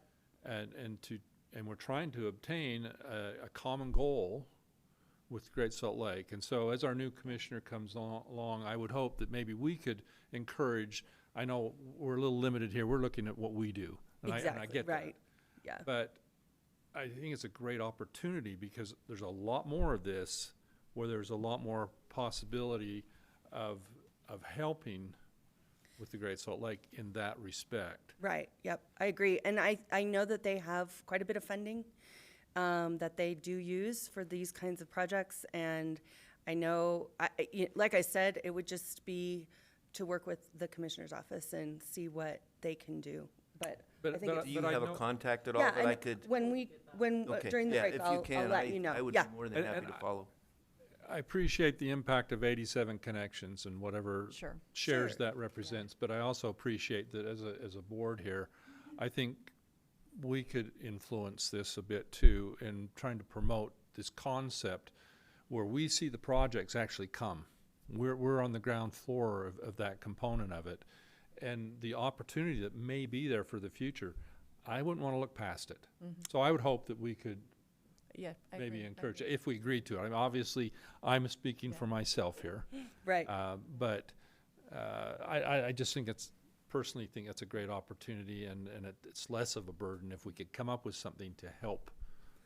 Well, and I think that the intent of having somebody represent the Great Salt Lake and the intent, which is, it's not, as Shalane was saying earlier, it's not necessarily the Great Salt Lake Commissioner who sits on our board representing the Great Salt Lake, but I think that the overall idea of having the commissioner sit on our board is exactly what you're talking about. It is. Yeah. And I apologize I think I diverted the discussion a little bit, but. I don't think you did at all, though. So I think that's a really important connection to make, and We'll take any help we can get. Well, I look at my community. Yeah. Almost all of the irrigation and even a large component of the urban water use is share-based. Yeah. Right. So, I mean, these are things that happened 100 years ago based upon court rulings and other things to get water rights established and so forth, and there's companies and share bases. So this would be a great opportunity to maybe try and figure that out. Well, and the company itself can't dictate to its shareholders, oh, you shareholder, you have to forego your use of your shares so that it can go to the Great Salt Lake, but the shareholders themselves could do that. So that's why it isn't just a water right basis, it is a shareholder basis as well. Will you remind me, you mentioned, Mr. Harville, so you mentioned the increase in the assessment over the 4 years. Will you remind me that number one more time, just so I can? So it will be $400 a year for the 4 years, $1,600 total per connection. Okay. I'm just, I just think about inflation and everything else and how that's such an impact too. Yep. Brett tried to factor that in. Not solely this, but looking at yeah. I apologize, I forgot your name already. Rhett. What he's done to his property. Yeah. There's an opportunity then for, if there were some funds available to go through this, to do more of that. Yes. I guess that was the that's direction great. I'm going in, to help pay for the meters that then justify the use. Yes. So anyway, I need to be done. Board, do you have anything else that you would like to bring up? Just a couple clarifications. The one was, at this point, you haven't measured the 22 acre feet, but you will be able to determine what your usage is once you get all this in place. And I think to your point, Mr. Chair, you're going to need to quantify your usage before you can even think about going down this path. Right. You know, you're going to have to you're going to figure out what you're entitled to for 40 shares, what that flow is, subtract what your need is, and then that increment or that margin is what you're talking about. I think, is that your point? Is okay. Sounds good. That's the first thing. you mentioned it's 1,600 over 4 years. If I do the math, it's 1,700 and change. Are you absorbing the difference? So, If I take the 150 divided by the 87, I'm a little over $1,700. I mean, now we're getting down to pennies here, but just one, you know. So Brett and I were conservative with the cost estimate. it is something that, at this point, when we've done the math, there has been some, you know, some of it is administrative fees that, at this point, may be zero.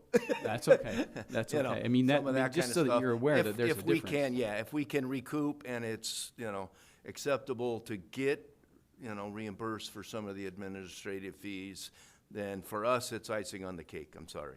Okay. It's something that, you know, if we can, you know, absorb some of that, then it, you know, will help us keep our cash flow up. But, yep. Okay. Then I got one from Marisa.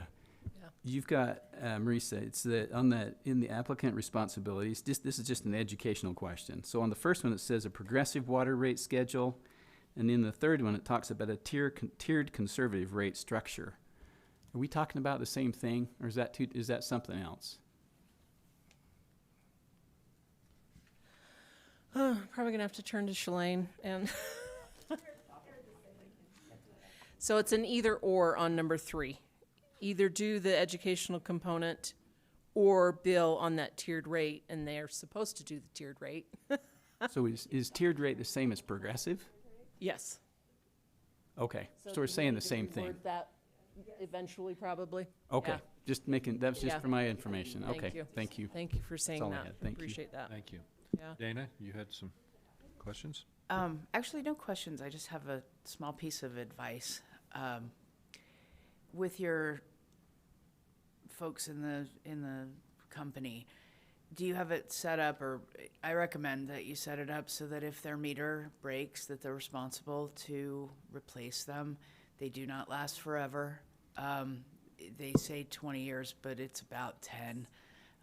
If you have the ones that have the batteries, you got to make sure that they expire or stop working about a day and a half after the warranty expires.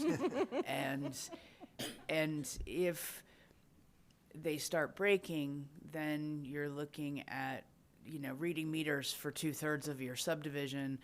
I'm calling it a subdivision for lack of better thing.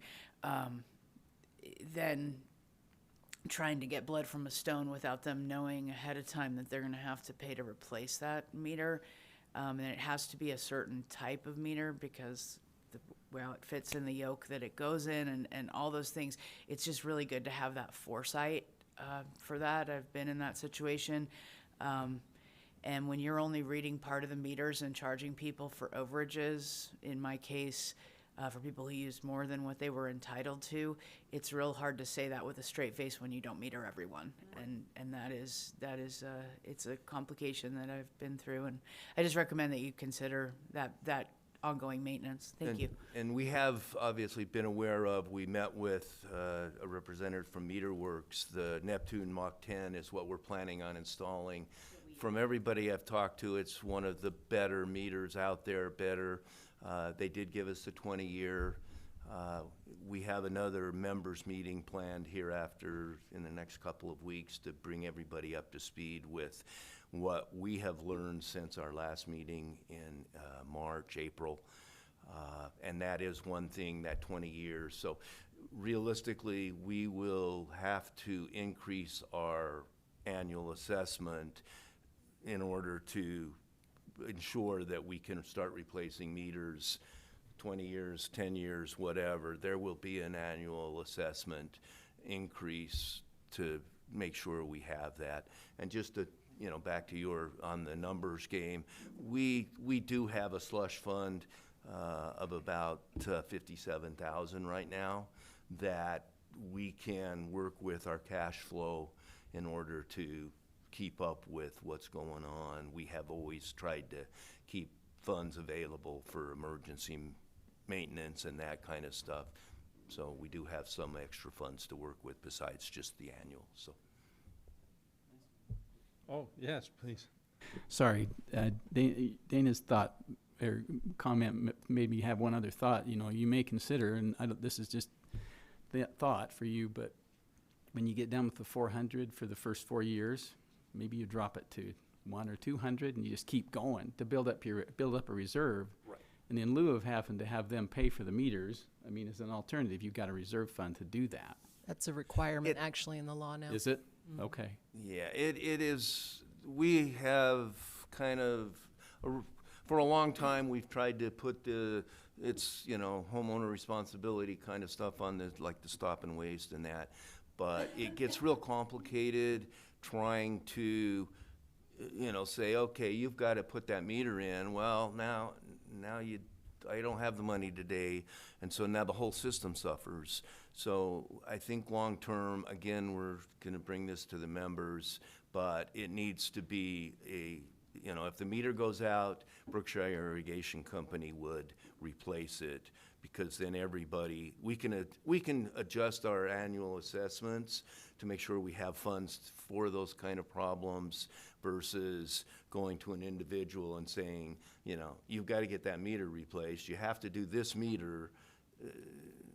It becomes a lot more difficult to enforce, and so that's the direction I think we're headed. But it is one that we will need to confirm with all the members and get everybody on board. Thank you, Dale. Mr. Chair, can I add a few things? Because we Marisa. haven't beat up this small project enough. Would you please add some I know. things? I love this.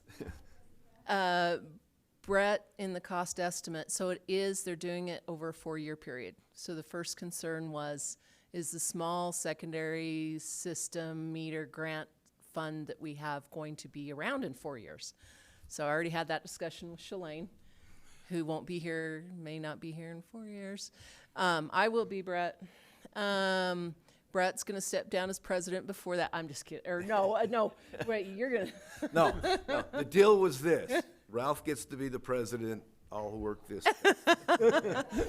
But in the cost estimate, Brett did break it down to the 4 years and add inflation for everything into all of that. So that's already there.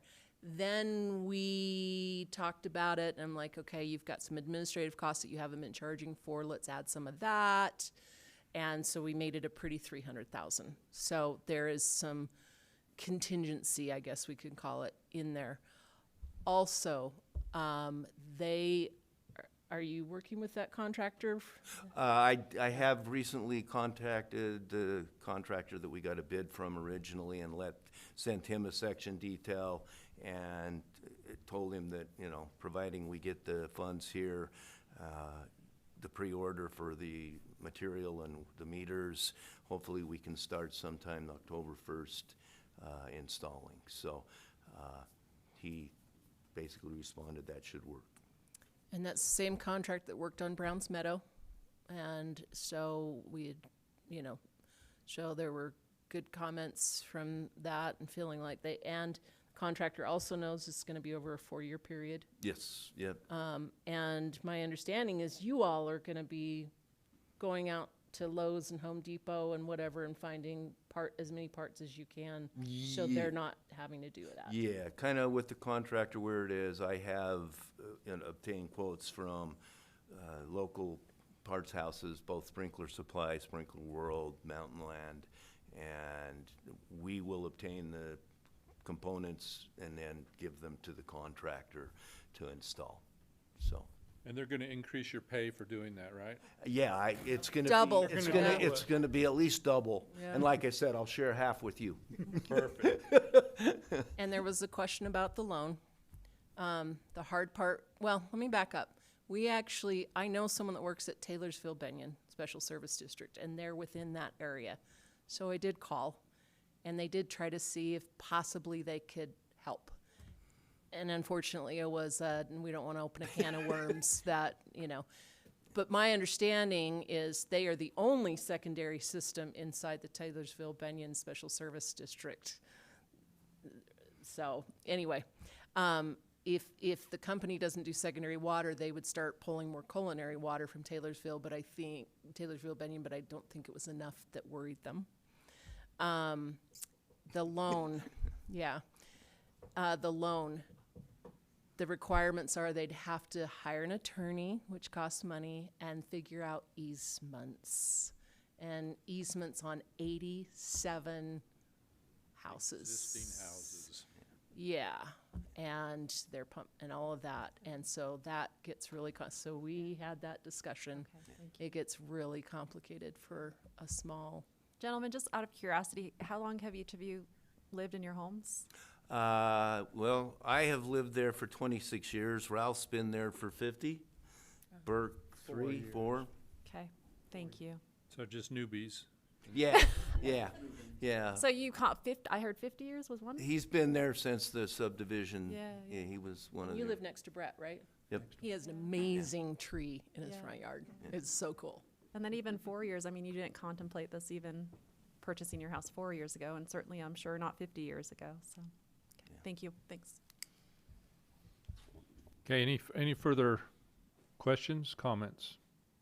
Great, thank you. This has been a great discussion. Yeah, Thank you. Thank you. Thank you. Okay, just moving on. Do I have someone that will do a motion on the approval of minutes for the regular meeting? Do that? Okay, thank you. Now, Joel, Thank you. it's your turn. Shalane, do you want to give us a status of funds update?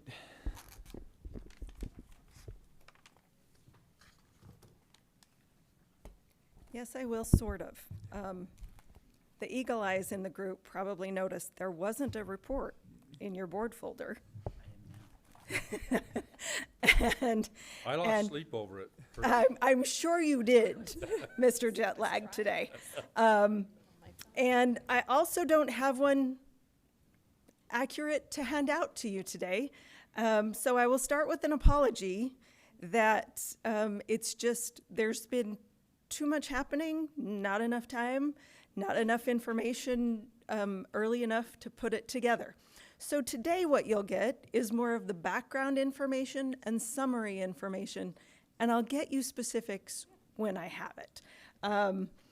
As you may recall, our finance manager retired in December, and so our new one is realizing just what he got himself into at the Division of Water Resources. You know, we talk often internally that we have one of the smaller divisions or offices in the Department of Natural Resources and one of the largest budgets, because it's not just board funding, although that's plenty. There are lots of other programs and projects that we do have going in, like landscape incentives through our conservation programs and cloud seeding and all sorts of other projects. So today I will provide the background information that you don't often see in the status of funds report. I'll talk first about the revolving construction fund. At the end of last fiscal year, there was an unobligated balance of about $9 million remaining in that fund. This is how I figure out the status of funds. I look at what we expect to get into that account over the next year. That account usually earns interest of about $500,000 just sitting in the bank. From the Reservoir Trust Fund, run by the state, the board, that the amount of trust fund money has increased. I don't know if you all recall voting on a constitutional amendment to increase the percentage of trust land that was available to distribute. Most of those funds go to schools, but there is a little bit of reservoir trust land that comes to the board. Historically, that was close to $500,000, $600,000. With the increase, now it's about $900,000 a year. So almost $1 million there. Repayments on existing projects is about $2.4 million. So that is about $3.8 million. Today, we have presented just over $2 million in authorizations, meaning that after we add those additions in, take out the new authorizations, there's almost $11 million at this point, unobligated in the revolving construction fund. Regular funds, not dam safety.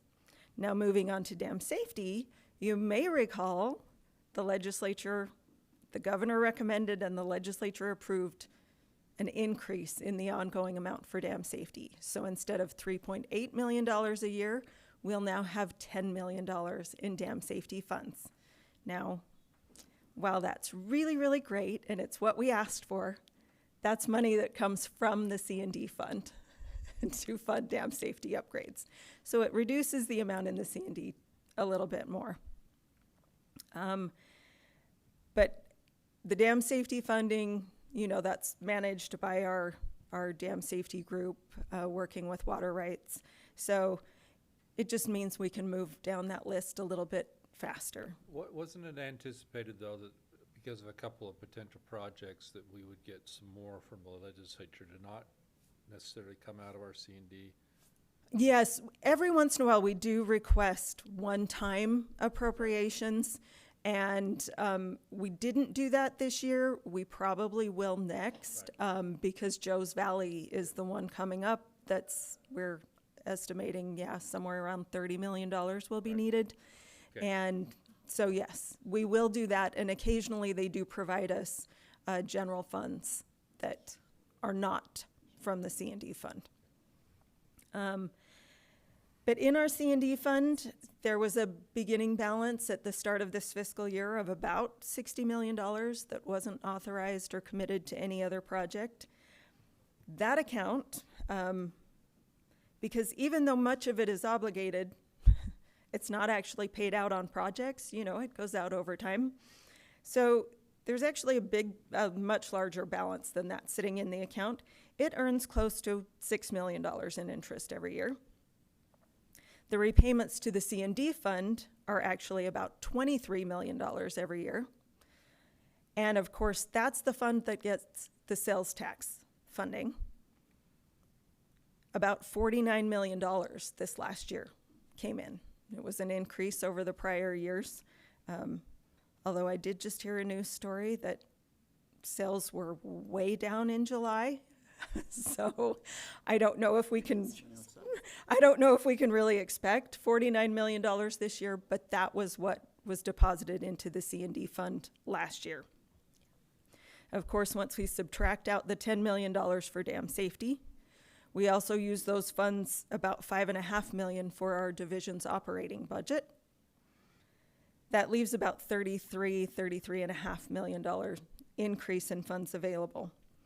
Today, we authorize $3 million, or we expect you to authorize $3 million for Moab, which means there will still be about $120 million available in our C&D fund.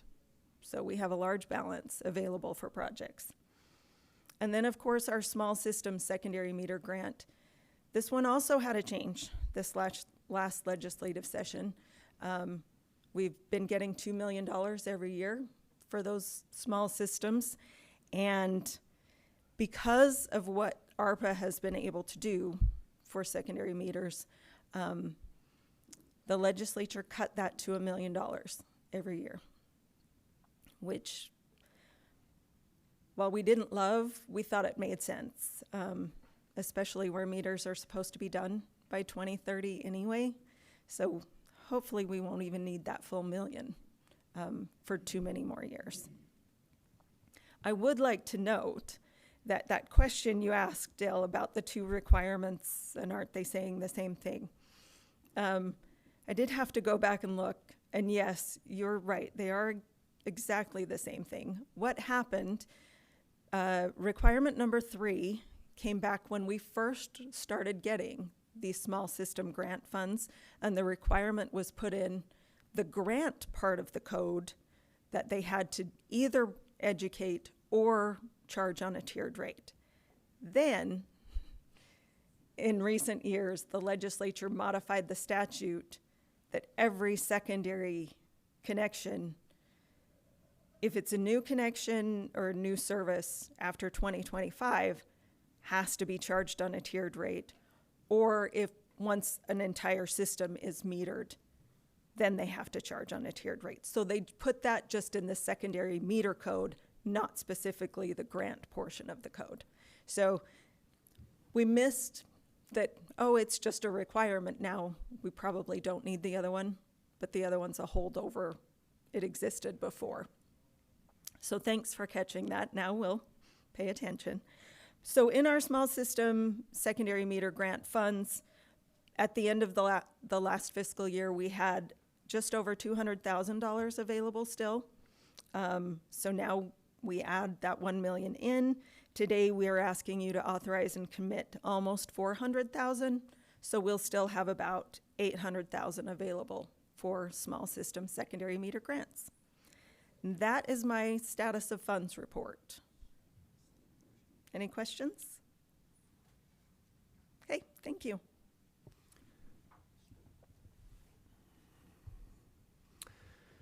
Do we have a legislative update, Sarah? Okay. Oh, okay. Yeah, I'm skipping ahead one. So there is a slight legislative update that I can give, and then we'll turn to Sarah for the AG update. I was up at interim this morning. We had 3 interim meetings this week. Natural Resources Appropriations on Tuesday, Natural Resources Interim Committee yesterday, then this morning was Legislative Water Development Commission. This morning I gave 2 presentations. One was about the great information about our future water projections in the state water plan, and it was nice to highlight the work of our staff to put together a beautiful and informative state water plan that's out for public comment right now, which closes on the 23rd. That will then push them into the finalization mode of getting everything cleaned up, ready, finalized, so that it can be published by the end of this year. But it was good to show some of the great informative graphics in that state water plan that show what is our current water use broken down by sector, agricultural, municipal, and industrial, and then broken down by water basins, and to be able to show the legislature how different it is looking at, say, the Jordan River Basin, where it's mostly municipal use, very little agricultural, and then compare that with the Sevier River Basin, which was mostly agricultural and very little municipal, and show them that it varies, and also then talk about projections for the ways things are changing, that we're seeing a slight decrease in surface water use and an increase in groundwater use. We're seeing a decrease in agricultural water use and an increase in municipal water use.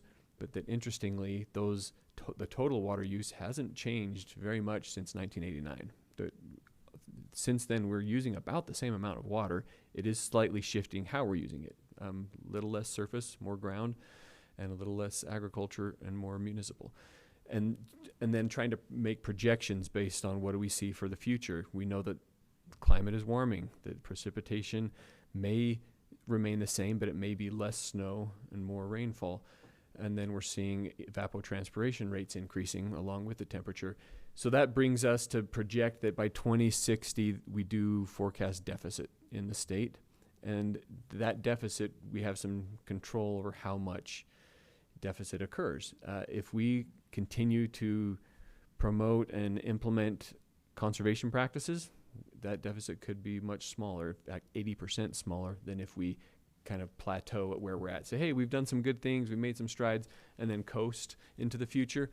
It would be about 80%, the deficit would be about 80% larger. So some interesting things that we discussed this morning. I think me and maybe many of us in the room will be interested to go and watch the rest of that Legislative Water Development Commission meeting as it's going on right now, because there were several other informative presentations that I think will cause us to ponder our future and what direction we want to go. The second presentation was about recommended studies. I think the legislature was interested to hear what kind of studies might help as we look to our future.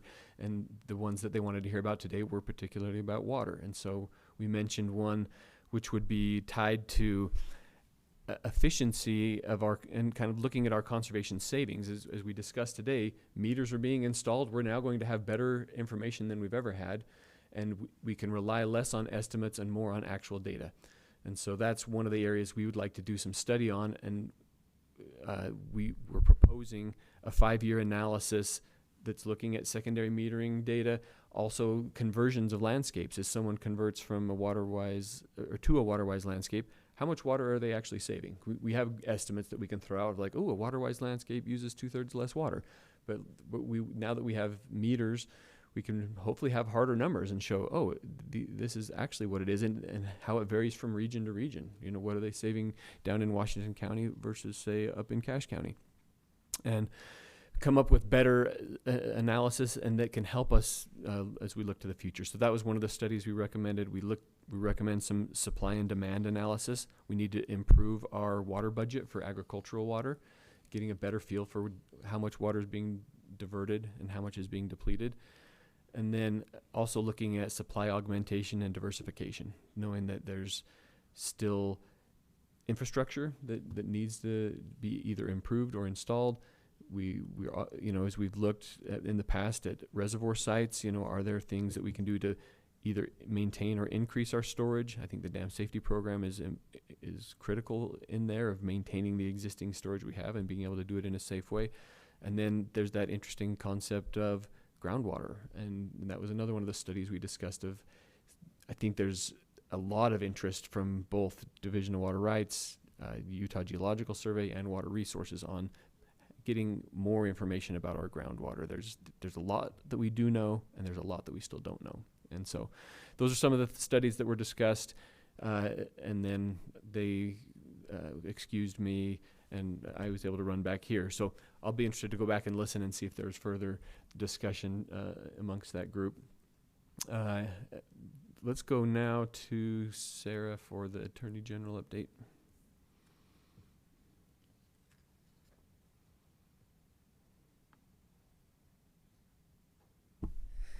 I don't have a ton to report. I have a very brief item to discuss in a closed session at the during the main part of the meeting. But the fact that it's pretty quiet in the legal world is a good thing. So no lawsuits other than the one Great Salt Lake lawsuit, and just plugging along doing the division's business, which is a good thing. Any questions? Okay. Thank you, Sarah. One other item, I think, is this the first meeting, Shalane, where you've officially been the deputy? I think that was an announcement to make. Shalane was promoted to be the deputy director at the Division of Water Resources. As you can see, she is what helps this ship to run and operate, especially as it relates to the board. So her help has been immense, and I'm really grateful to have her work closely together here as we move forward. And and then the other update, we have listed the position for assistant director, which would be kind of the position I vacated, of managing conservation and operations for the division.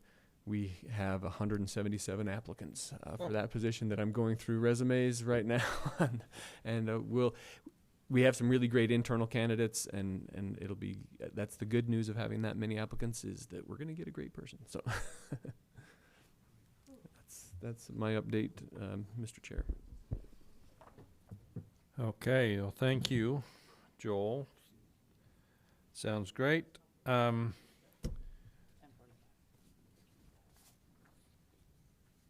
says we should be back here at 10:45. Does that sound good to everybody? If I could have a motion for a break. I'll make a motion that we take a break and reconvene at 10:45. Is there a second? And all in favor? Aye. Aye.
Okay, we need to come back out of recess, so if I can get a countdown, please. You are live in 5, 4, 3, 2, 1. Okay, we're out of recess for Utah Board of Water Resources. And we are going to start into our approval portion of our meeting. The first item that we'll have on here is approval of minutes. Did anyone have any edits or corrections or anything for last minutes? Okay, seeing none, I would entertain a motion to approve the minutes. Mr. Chair, I'd like to make a motion to approve the minutes of June 25th, 2026 meeting as presented. Thank you. Motion by Board Member Van Horn. Is there a second? I'll second that. Thank you, Board Member Jones. Let's do a roll call vote, please. Board Member Jones. Board Aye. Member Jones. Aye. Board Member Merkley. Aye. Board Member Tennert. Aye. Board Member Ibsen. Aye. Why am I spacing on your name, Dale? Buxton. Board Member Buxton. Aye. And Board Member Van Horn. Aye. Okay.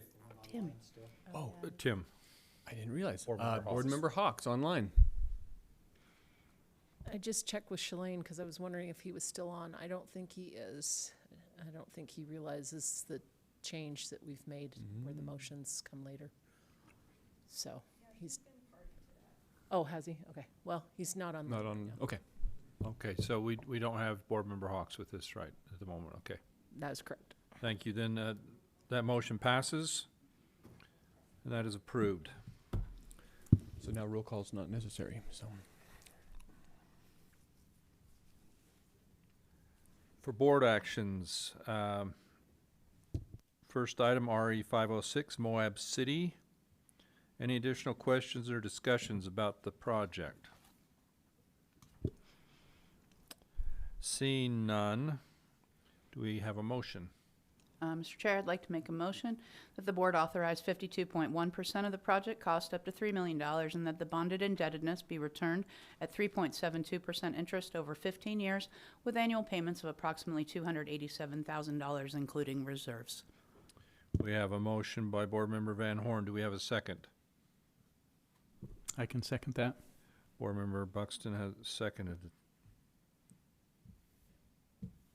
Okay. Roll call vote. Discussion of the motion. Oh, any discussion of the motion? Then we'll proceed to vote. And then if Represent or Board Member Hawks is not present, then we don't need to do a roll call. If you'd like, you can just do a voice vote. We can? Well then. All in favor, say aye. Aye. Are there any opposed? That motion carries unanimously for those present. Next item, RE 510, Moon Lake Water Users Association, Coyote Canal. Are there any additional questions or discussions about this project? Seeing none, the chair will entertain a motion.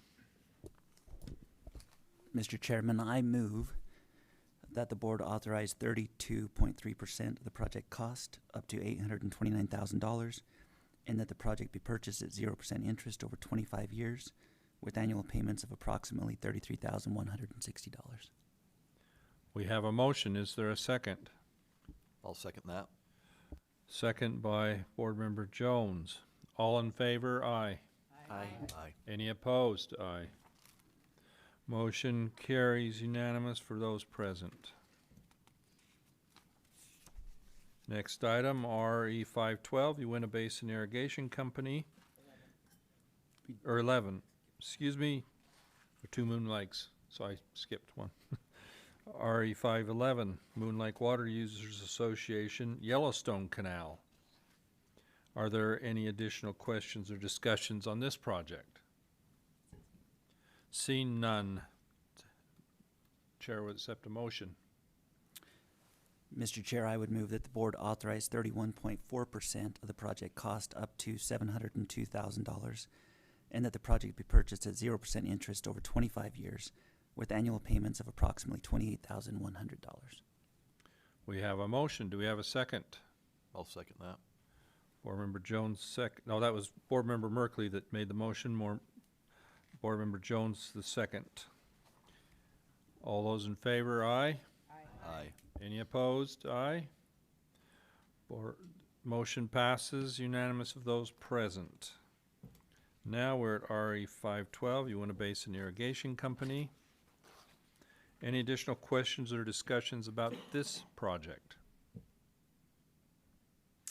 All right, seeing none, I would accept a motion.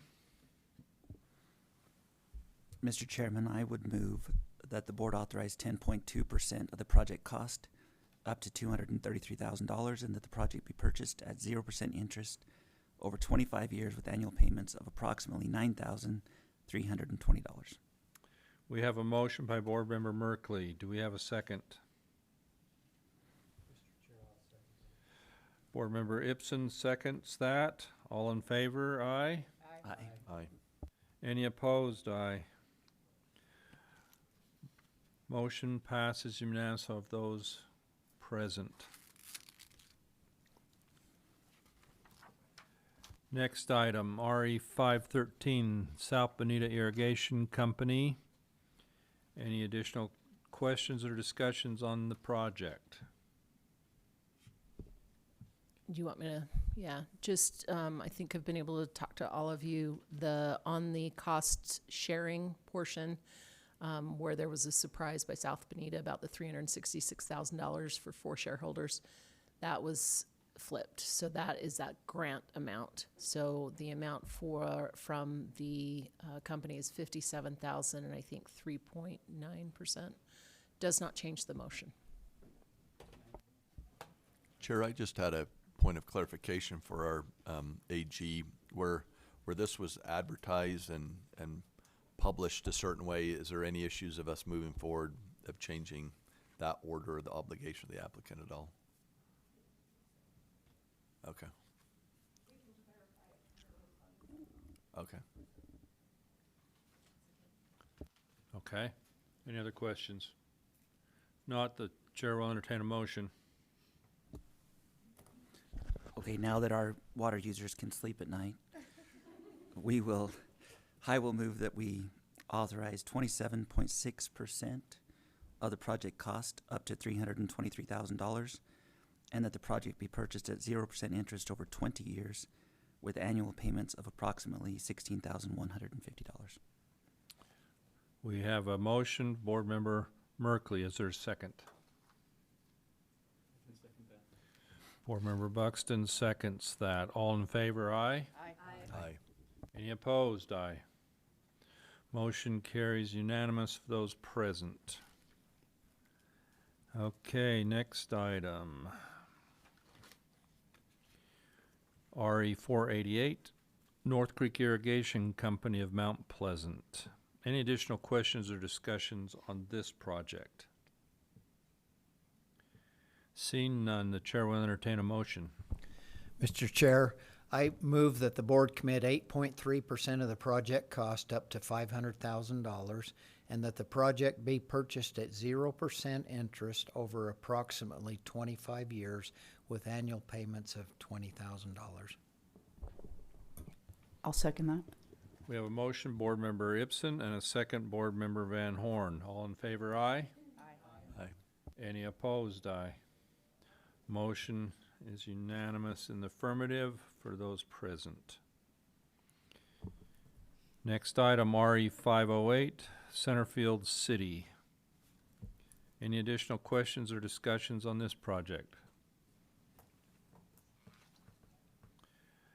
Seeing none, chair will entertain a motion. Mr. Chair, I move that the board authorize and commit 50% of the project cost up to $240,000 as a small system secondary meter grant. Okay, do we have a second? I'll second that. Thank you. Board Member Ibsen made the motion. Board Member Merkley, second. All in favor, aye? Oh.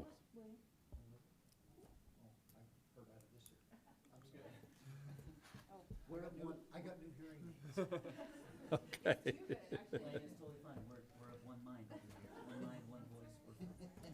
Okay, clarification. Board member Merkley made the motion. Board member Ibsen made the motion. Board member Merkley made the second. Correct. All in favor? Aye. Aye. All opposed? Passes.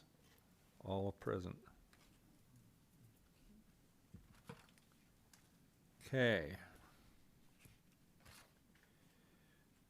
RE 509, Brookshire Irrigation Company. Any additional questions or discussion on this project? Seeing none, Chair would entertain a motion. Great, thank you, Mr. Chair. On project RE 509, I move that the board authorize and commit 50% of the project cost up to $150,000 as a small system secondary meter grant. Thank you, Board Member Tennant. Is there a second? I'll second that. Board Member Merkley seconds that. All in favor, aye? Aye. Any opposed? Aye. Motion passes unanimous of those present.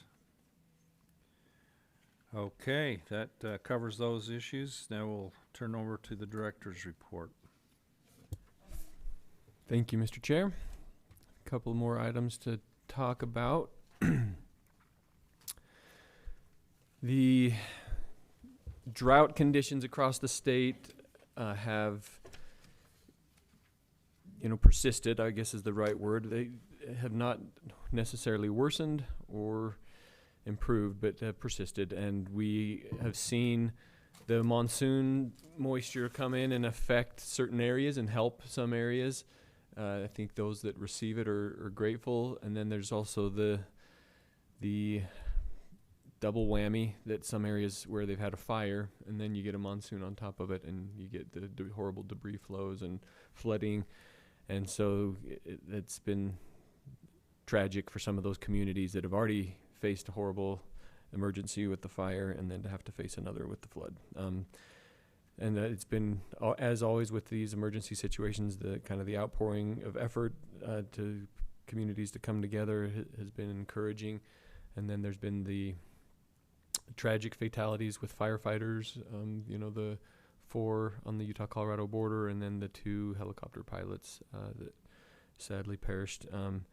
And we meet regularly with our DNR partners, including Forestry, Fire, and State Lands, and get those updates from them. And they've done an incredible job facing an unprecedented fire year with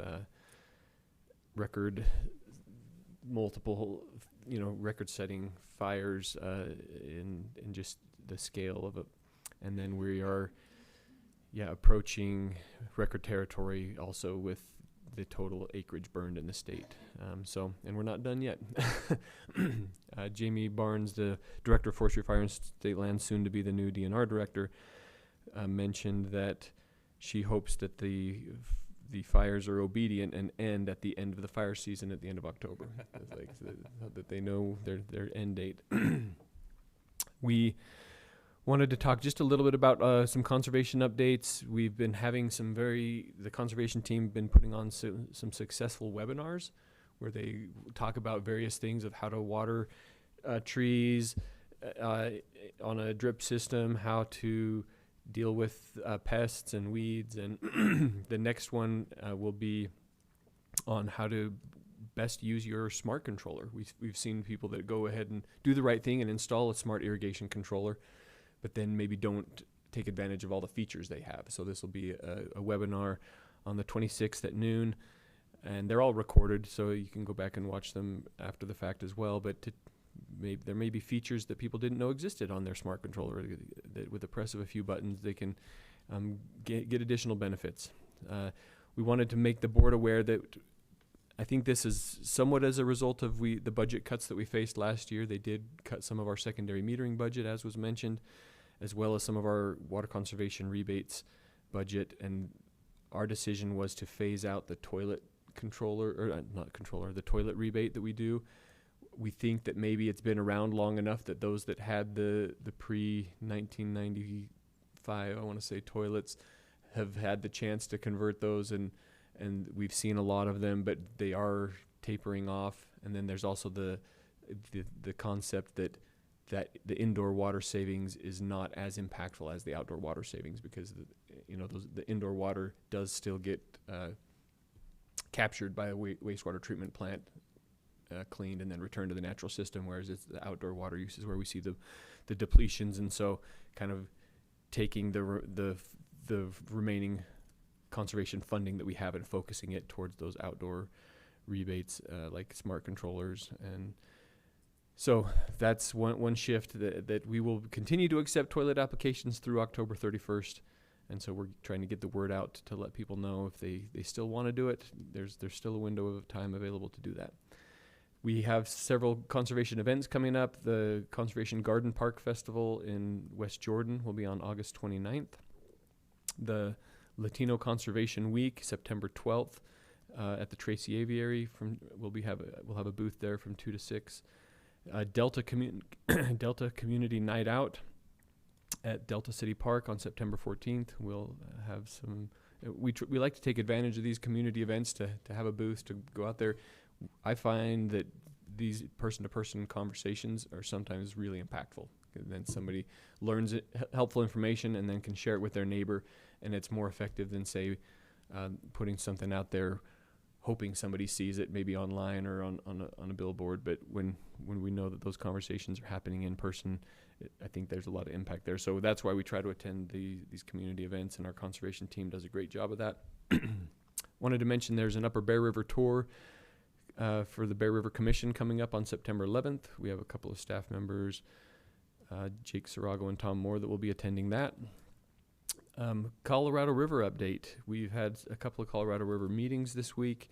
The Colorado River Authority Board met, I want to say yesterday, feels like. It's been a wild week, but the final EIS came out on July 31st, kind of setting up a framework. Some people have referred to it as, creating some sideboards for the operation of the river. The idea was that the rules would be in place for 10 years, and that at 2-year intervals, specific operational plans would be developed.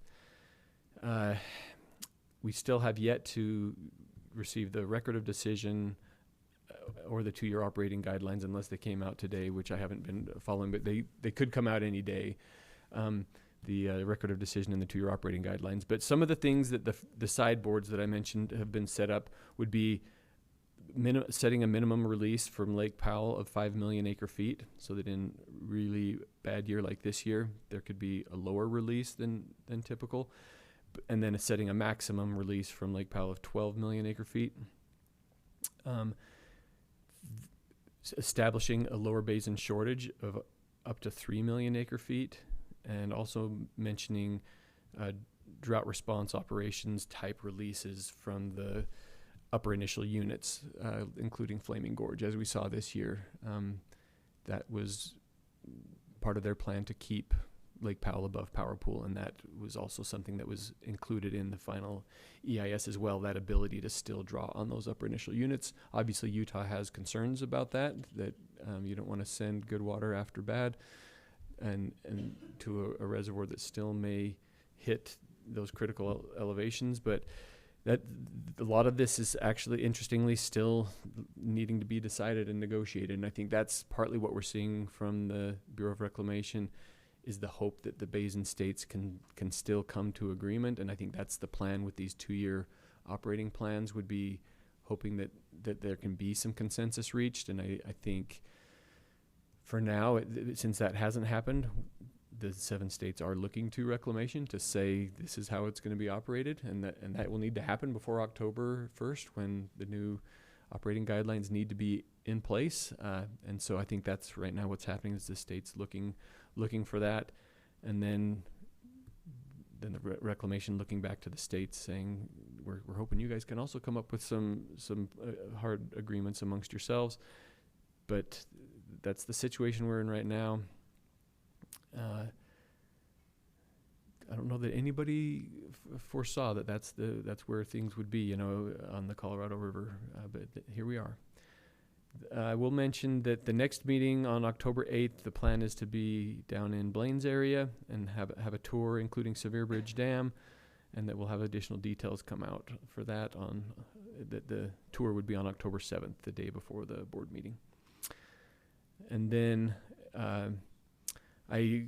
when I was talking about some of the leadership changes at Water Resources, I didn't mention leadership changes at the department. That Joel Ferry has announced he's stepping down as commissioner of the Department of Natural Resources. And the reasons he gave were he wants more time with his family and more time on the farm.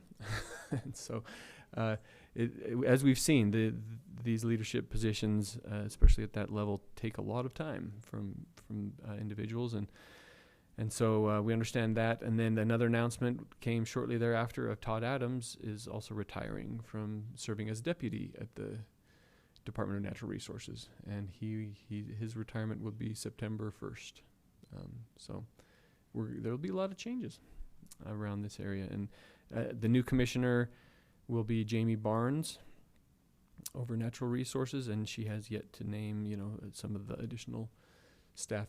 She's going to be looking for a finance manager because Roger Lewis just retired, and be looking for a new deputy in Todd Adams, replacing him. So one other thing I thought I would just mention, as Shalane and I were talking about the status of funds, we remembered that we do have a new thing coming up, and it's part of the Unified Water Infrastructure Plan process, and it says that the Board of Water Resources shall, at the close of a fiscal year, beginning with fiscal year 2027, which would be this one, determine the amount of money in the Water Resources Conservation and Development Fund that is in excess of the sum of money needed to fund loans or grants authorized in the previous fiscal year. So we determine that amount of money and then direct the Division of Finance to transfer that money into the Water Infrastructure Fund. And that was part of the plan, was that at the end of each year, if any of the boards, Board of Water Resources, Board of Drinking Water, or Water Quality Board, have excess funds, those were to be directed into the Water Infrastructure Fund in case there are other boards that maybe had eligible projects but didn't have the funding for it.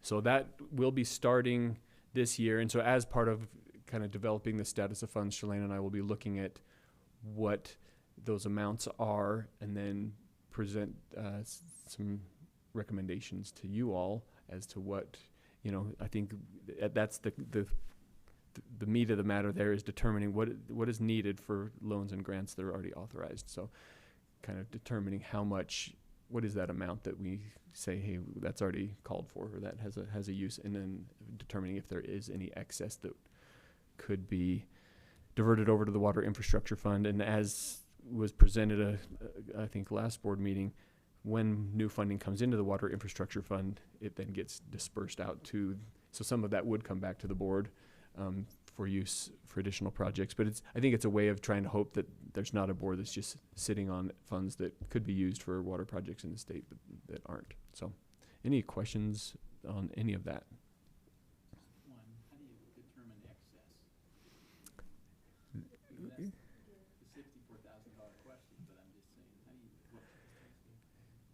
One of the things that we've done, and you've seen in the status of funds before, it'll show the projects that have been contracted, the projects that have been committed, the projects that have been authorized, and then there's even a list of projects that we have an application for but maybe haven't taken action on yet. So somewhere amongst all of that, there'll need to be a determination made of what do we realistically think will go forward, and wanting to protect those projects that say have started the process and are in line.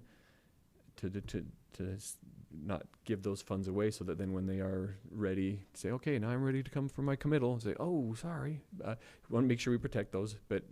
And so there will be a judgment and probably maybe a few different scenarios that we could present of. Shalane, do you want to add to that, please? Yeah, and if I could add a little more context, it's going to be interesting to figure out what that excess might be. And it's not going to be a fast process either, because we have to tell them early in the year what we think will be available to move at the end of the year. because now it becomes part of a legislative process where we go back to the legislature and say, okay, one of the reports we're required to provide is we got this list of projects now in the Unified Water Infrastructure Plan that all could use state funding. The three boards have this much available, but we're asking you, legislature, to provide additional funds to make more happen. So it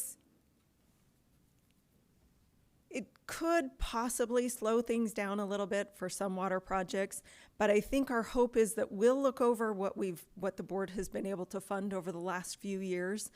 And I think we have the leeway, you have the leeway as a board to even look at, say, what have we spent over the last few years on projects, even if it's not absolutely obligated to a specific project. Is there a reasonable expectation that we could have additional, like the projects that came today, even though a lot of them were revolving construction funds, some of them are phases and they'll be back. They know they'll be back.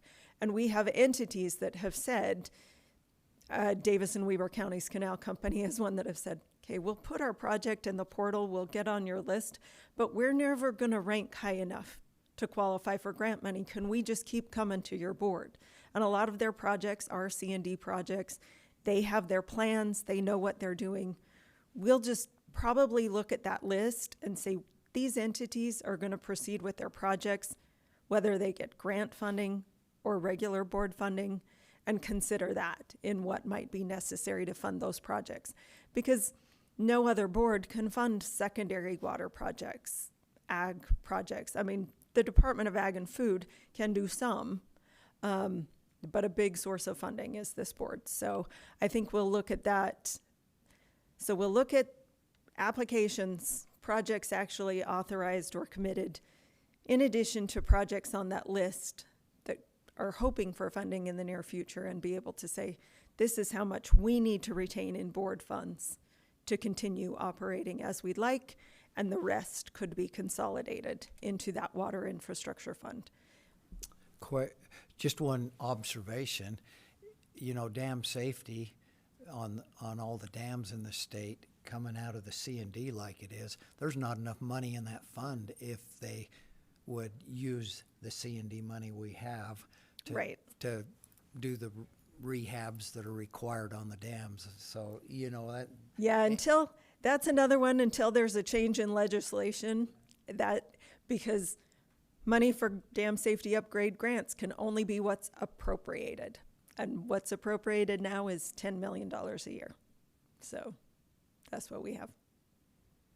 And then I guess I realized, as I read it, it says at the close of a fiscal year, beginning with fiscal year 27. Mm-hmm. So does that mean we should be doing it right now, or is it at the end of this fiscal? Well, we still have to report on our status of funds now, but I think the transfer happens at the end of the fiscal year. Okay.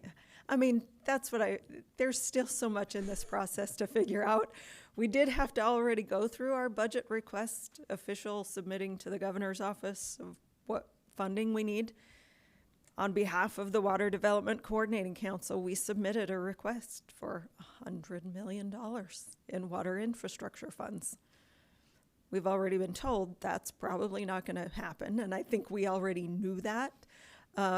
But we've already begun that process of seeing if we can get something in the governor's budget. But then, of course, it's the legislature that actually comes up with dollars. And so we'll see how this process moves forward.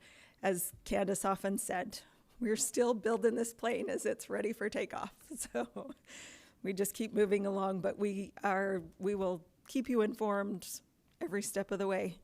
So.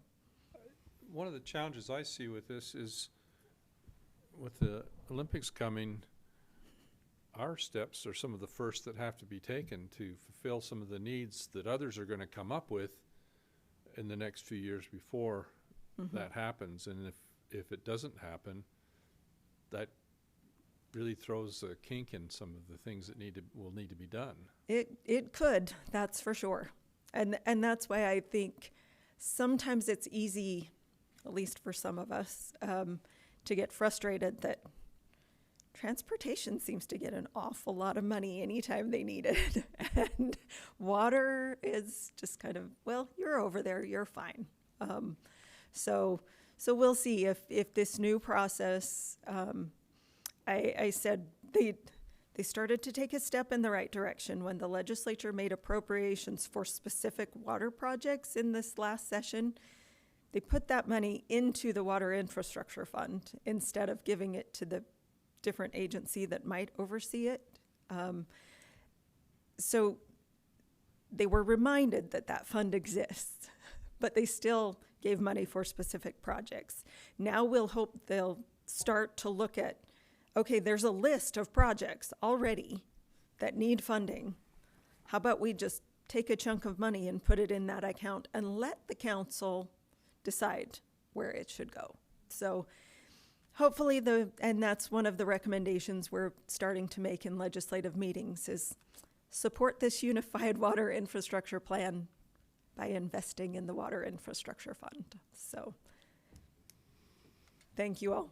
Thanks, Shalane. And that was a good segue into the last item I wanted to mention, which was the budget requests that we submitted this year. Shalane mentioned one of them, additional funding for the Unified Water Infrastructure Plan. Kind of, we've done all the work to set up the prioritization, get the list of projects, and what's missing is that infusion of funding that the legislature anticipated of grant funding, you know, to really help some of these projects in the queue out. Otherwise, it's just going to be us doing the same process, which is a good and a great process, but I think there was hopes of having a new avenue for grant funding for some of these projects. So there was that. Another request was for some staff for the watershed councils.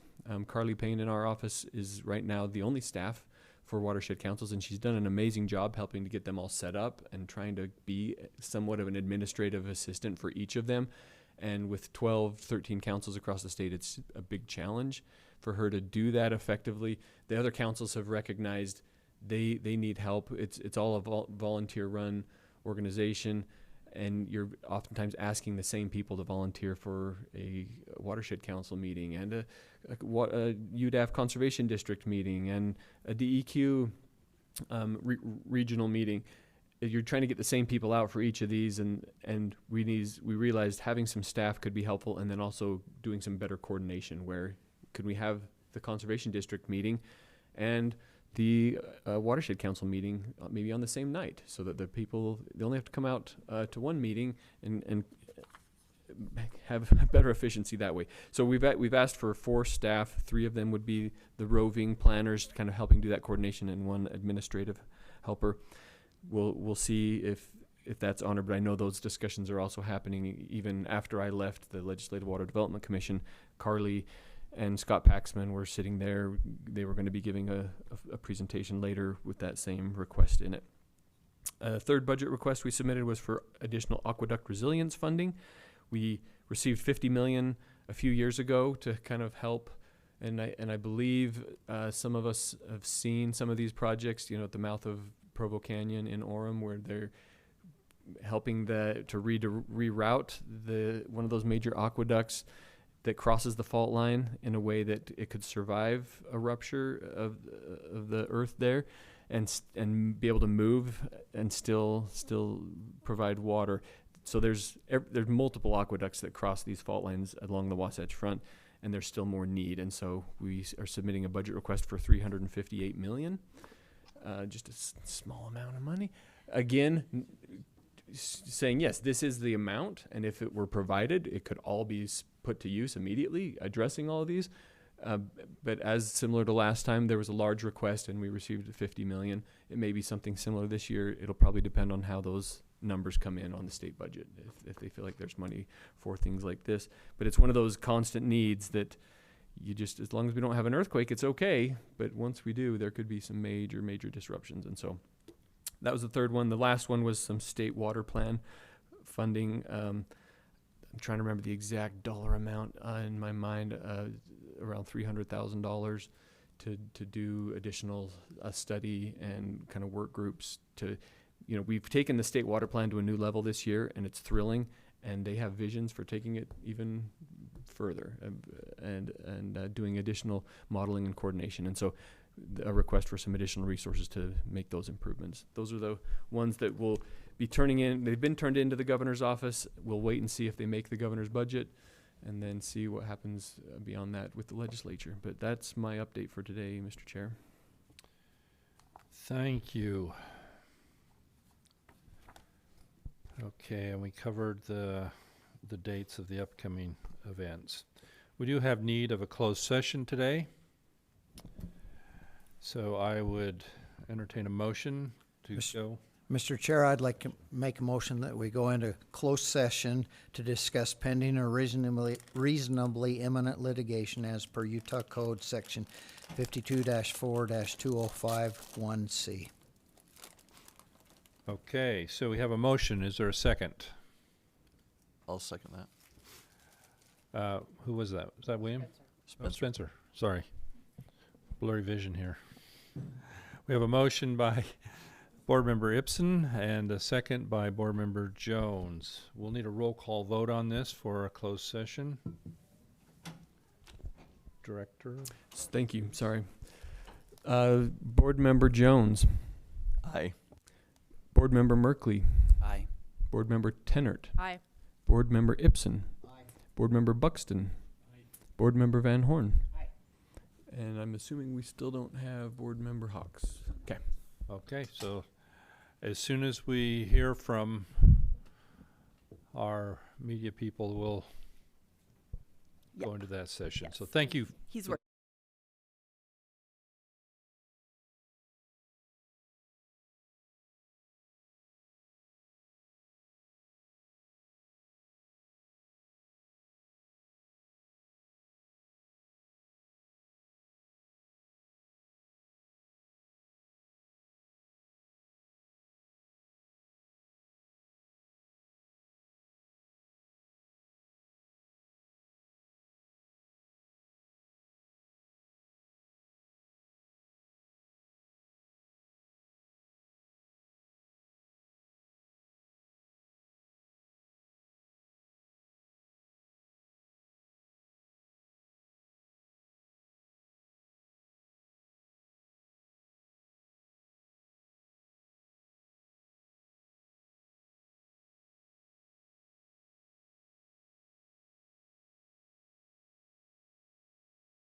into open meeting, please let us know. Are we back on? Okay, great. Yes, we are live. Okay, just report there were Chair? no, Do we need to do a roll call to go back? not to go back. Just to report, there were no decisions made during the closed session, and we are now complete with information unless there is anything else that the board has to bring up for discussion today. If not, I would entertain a motion to adjourn. So moved. We have a motion. Board Member Van Horn, all in favor? Aye.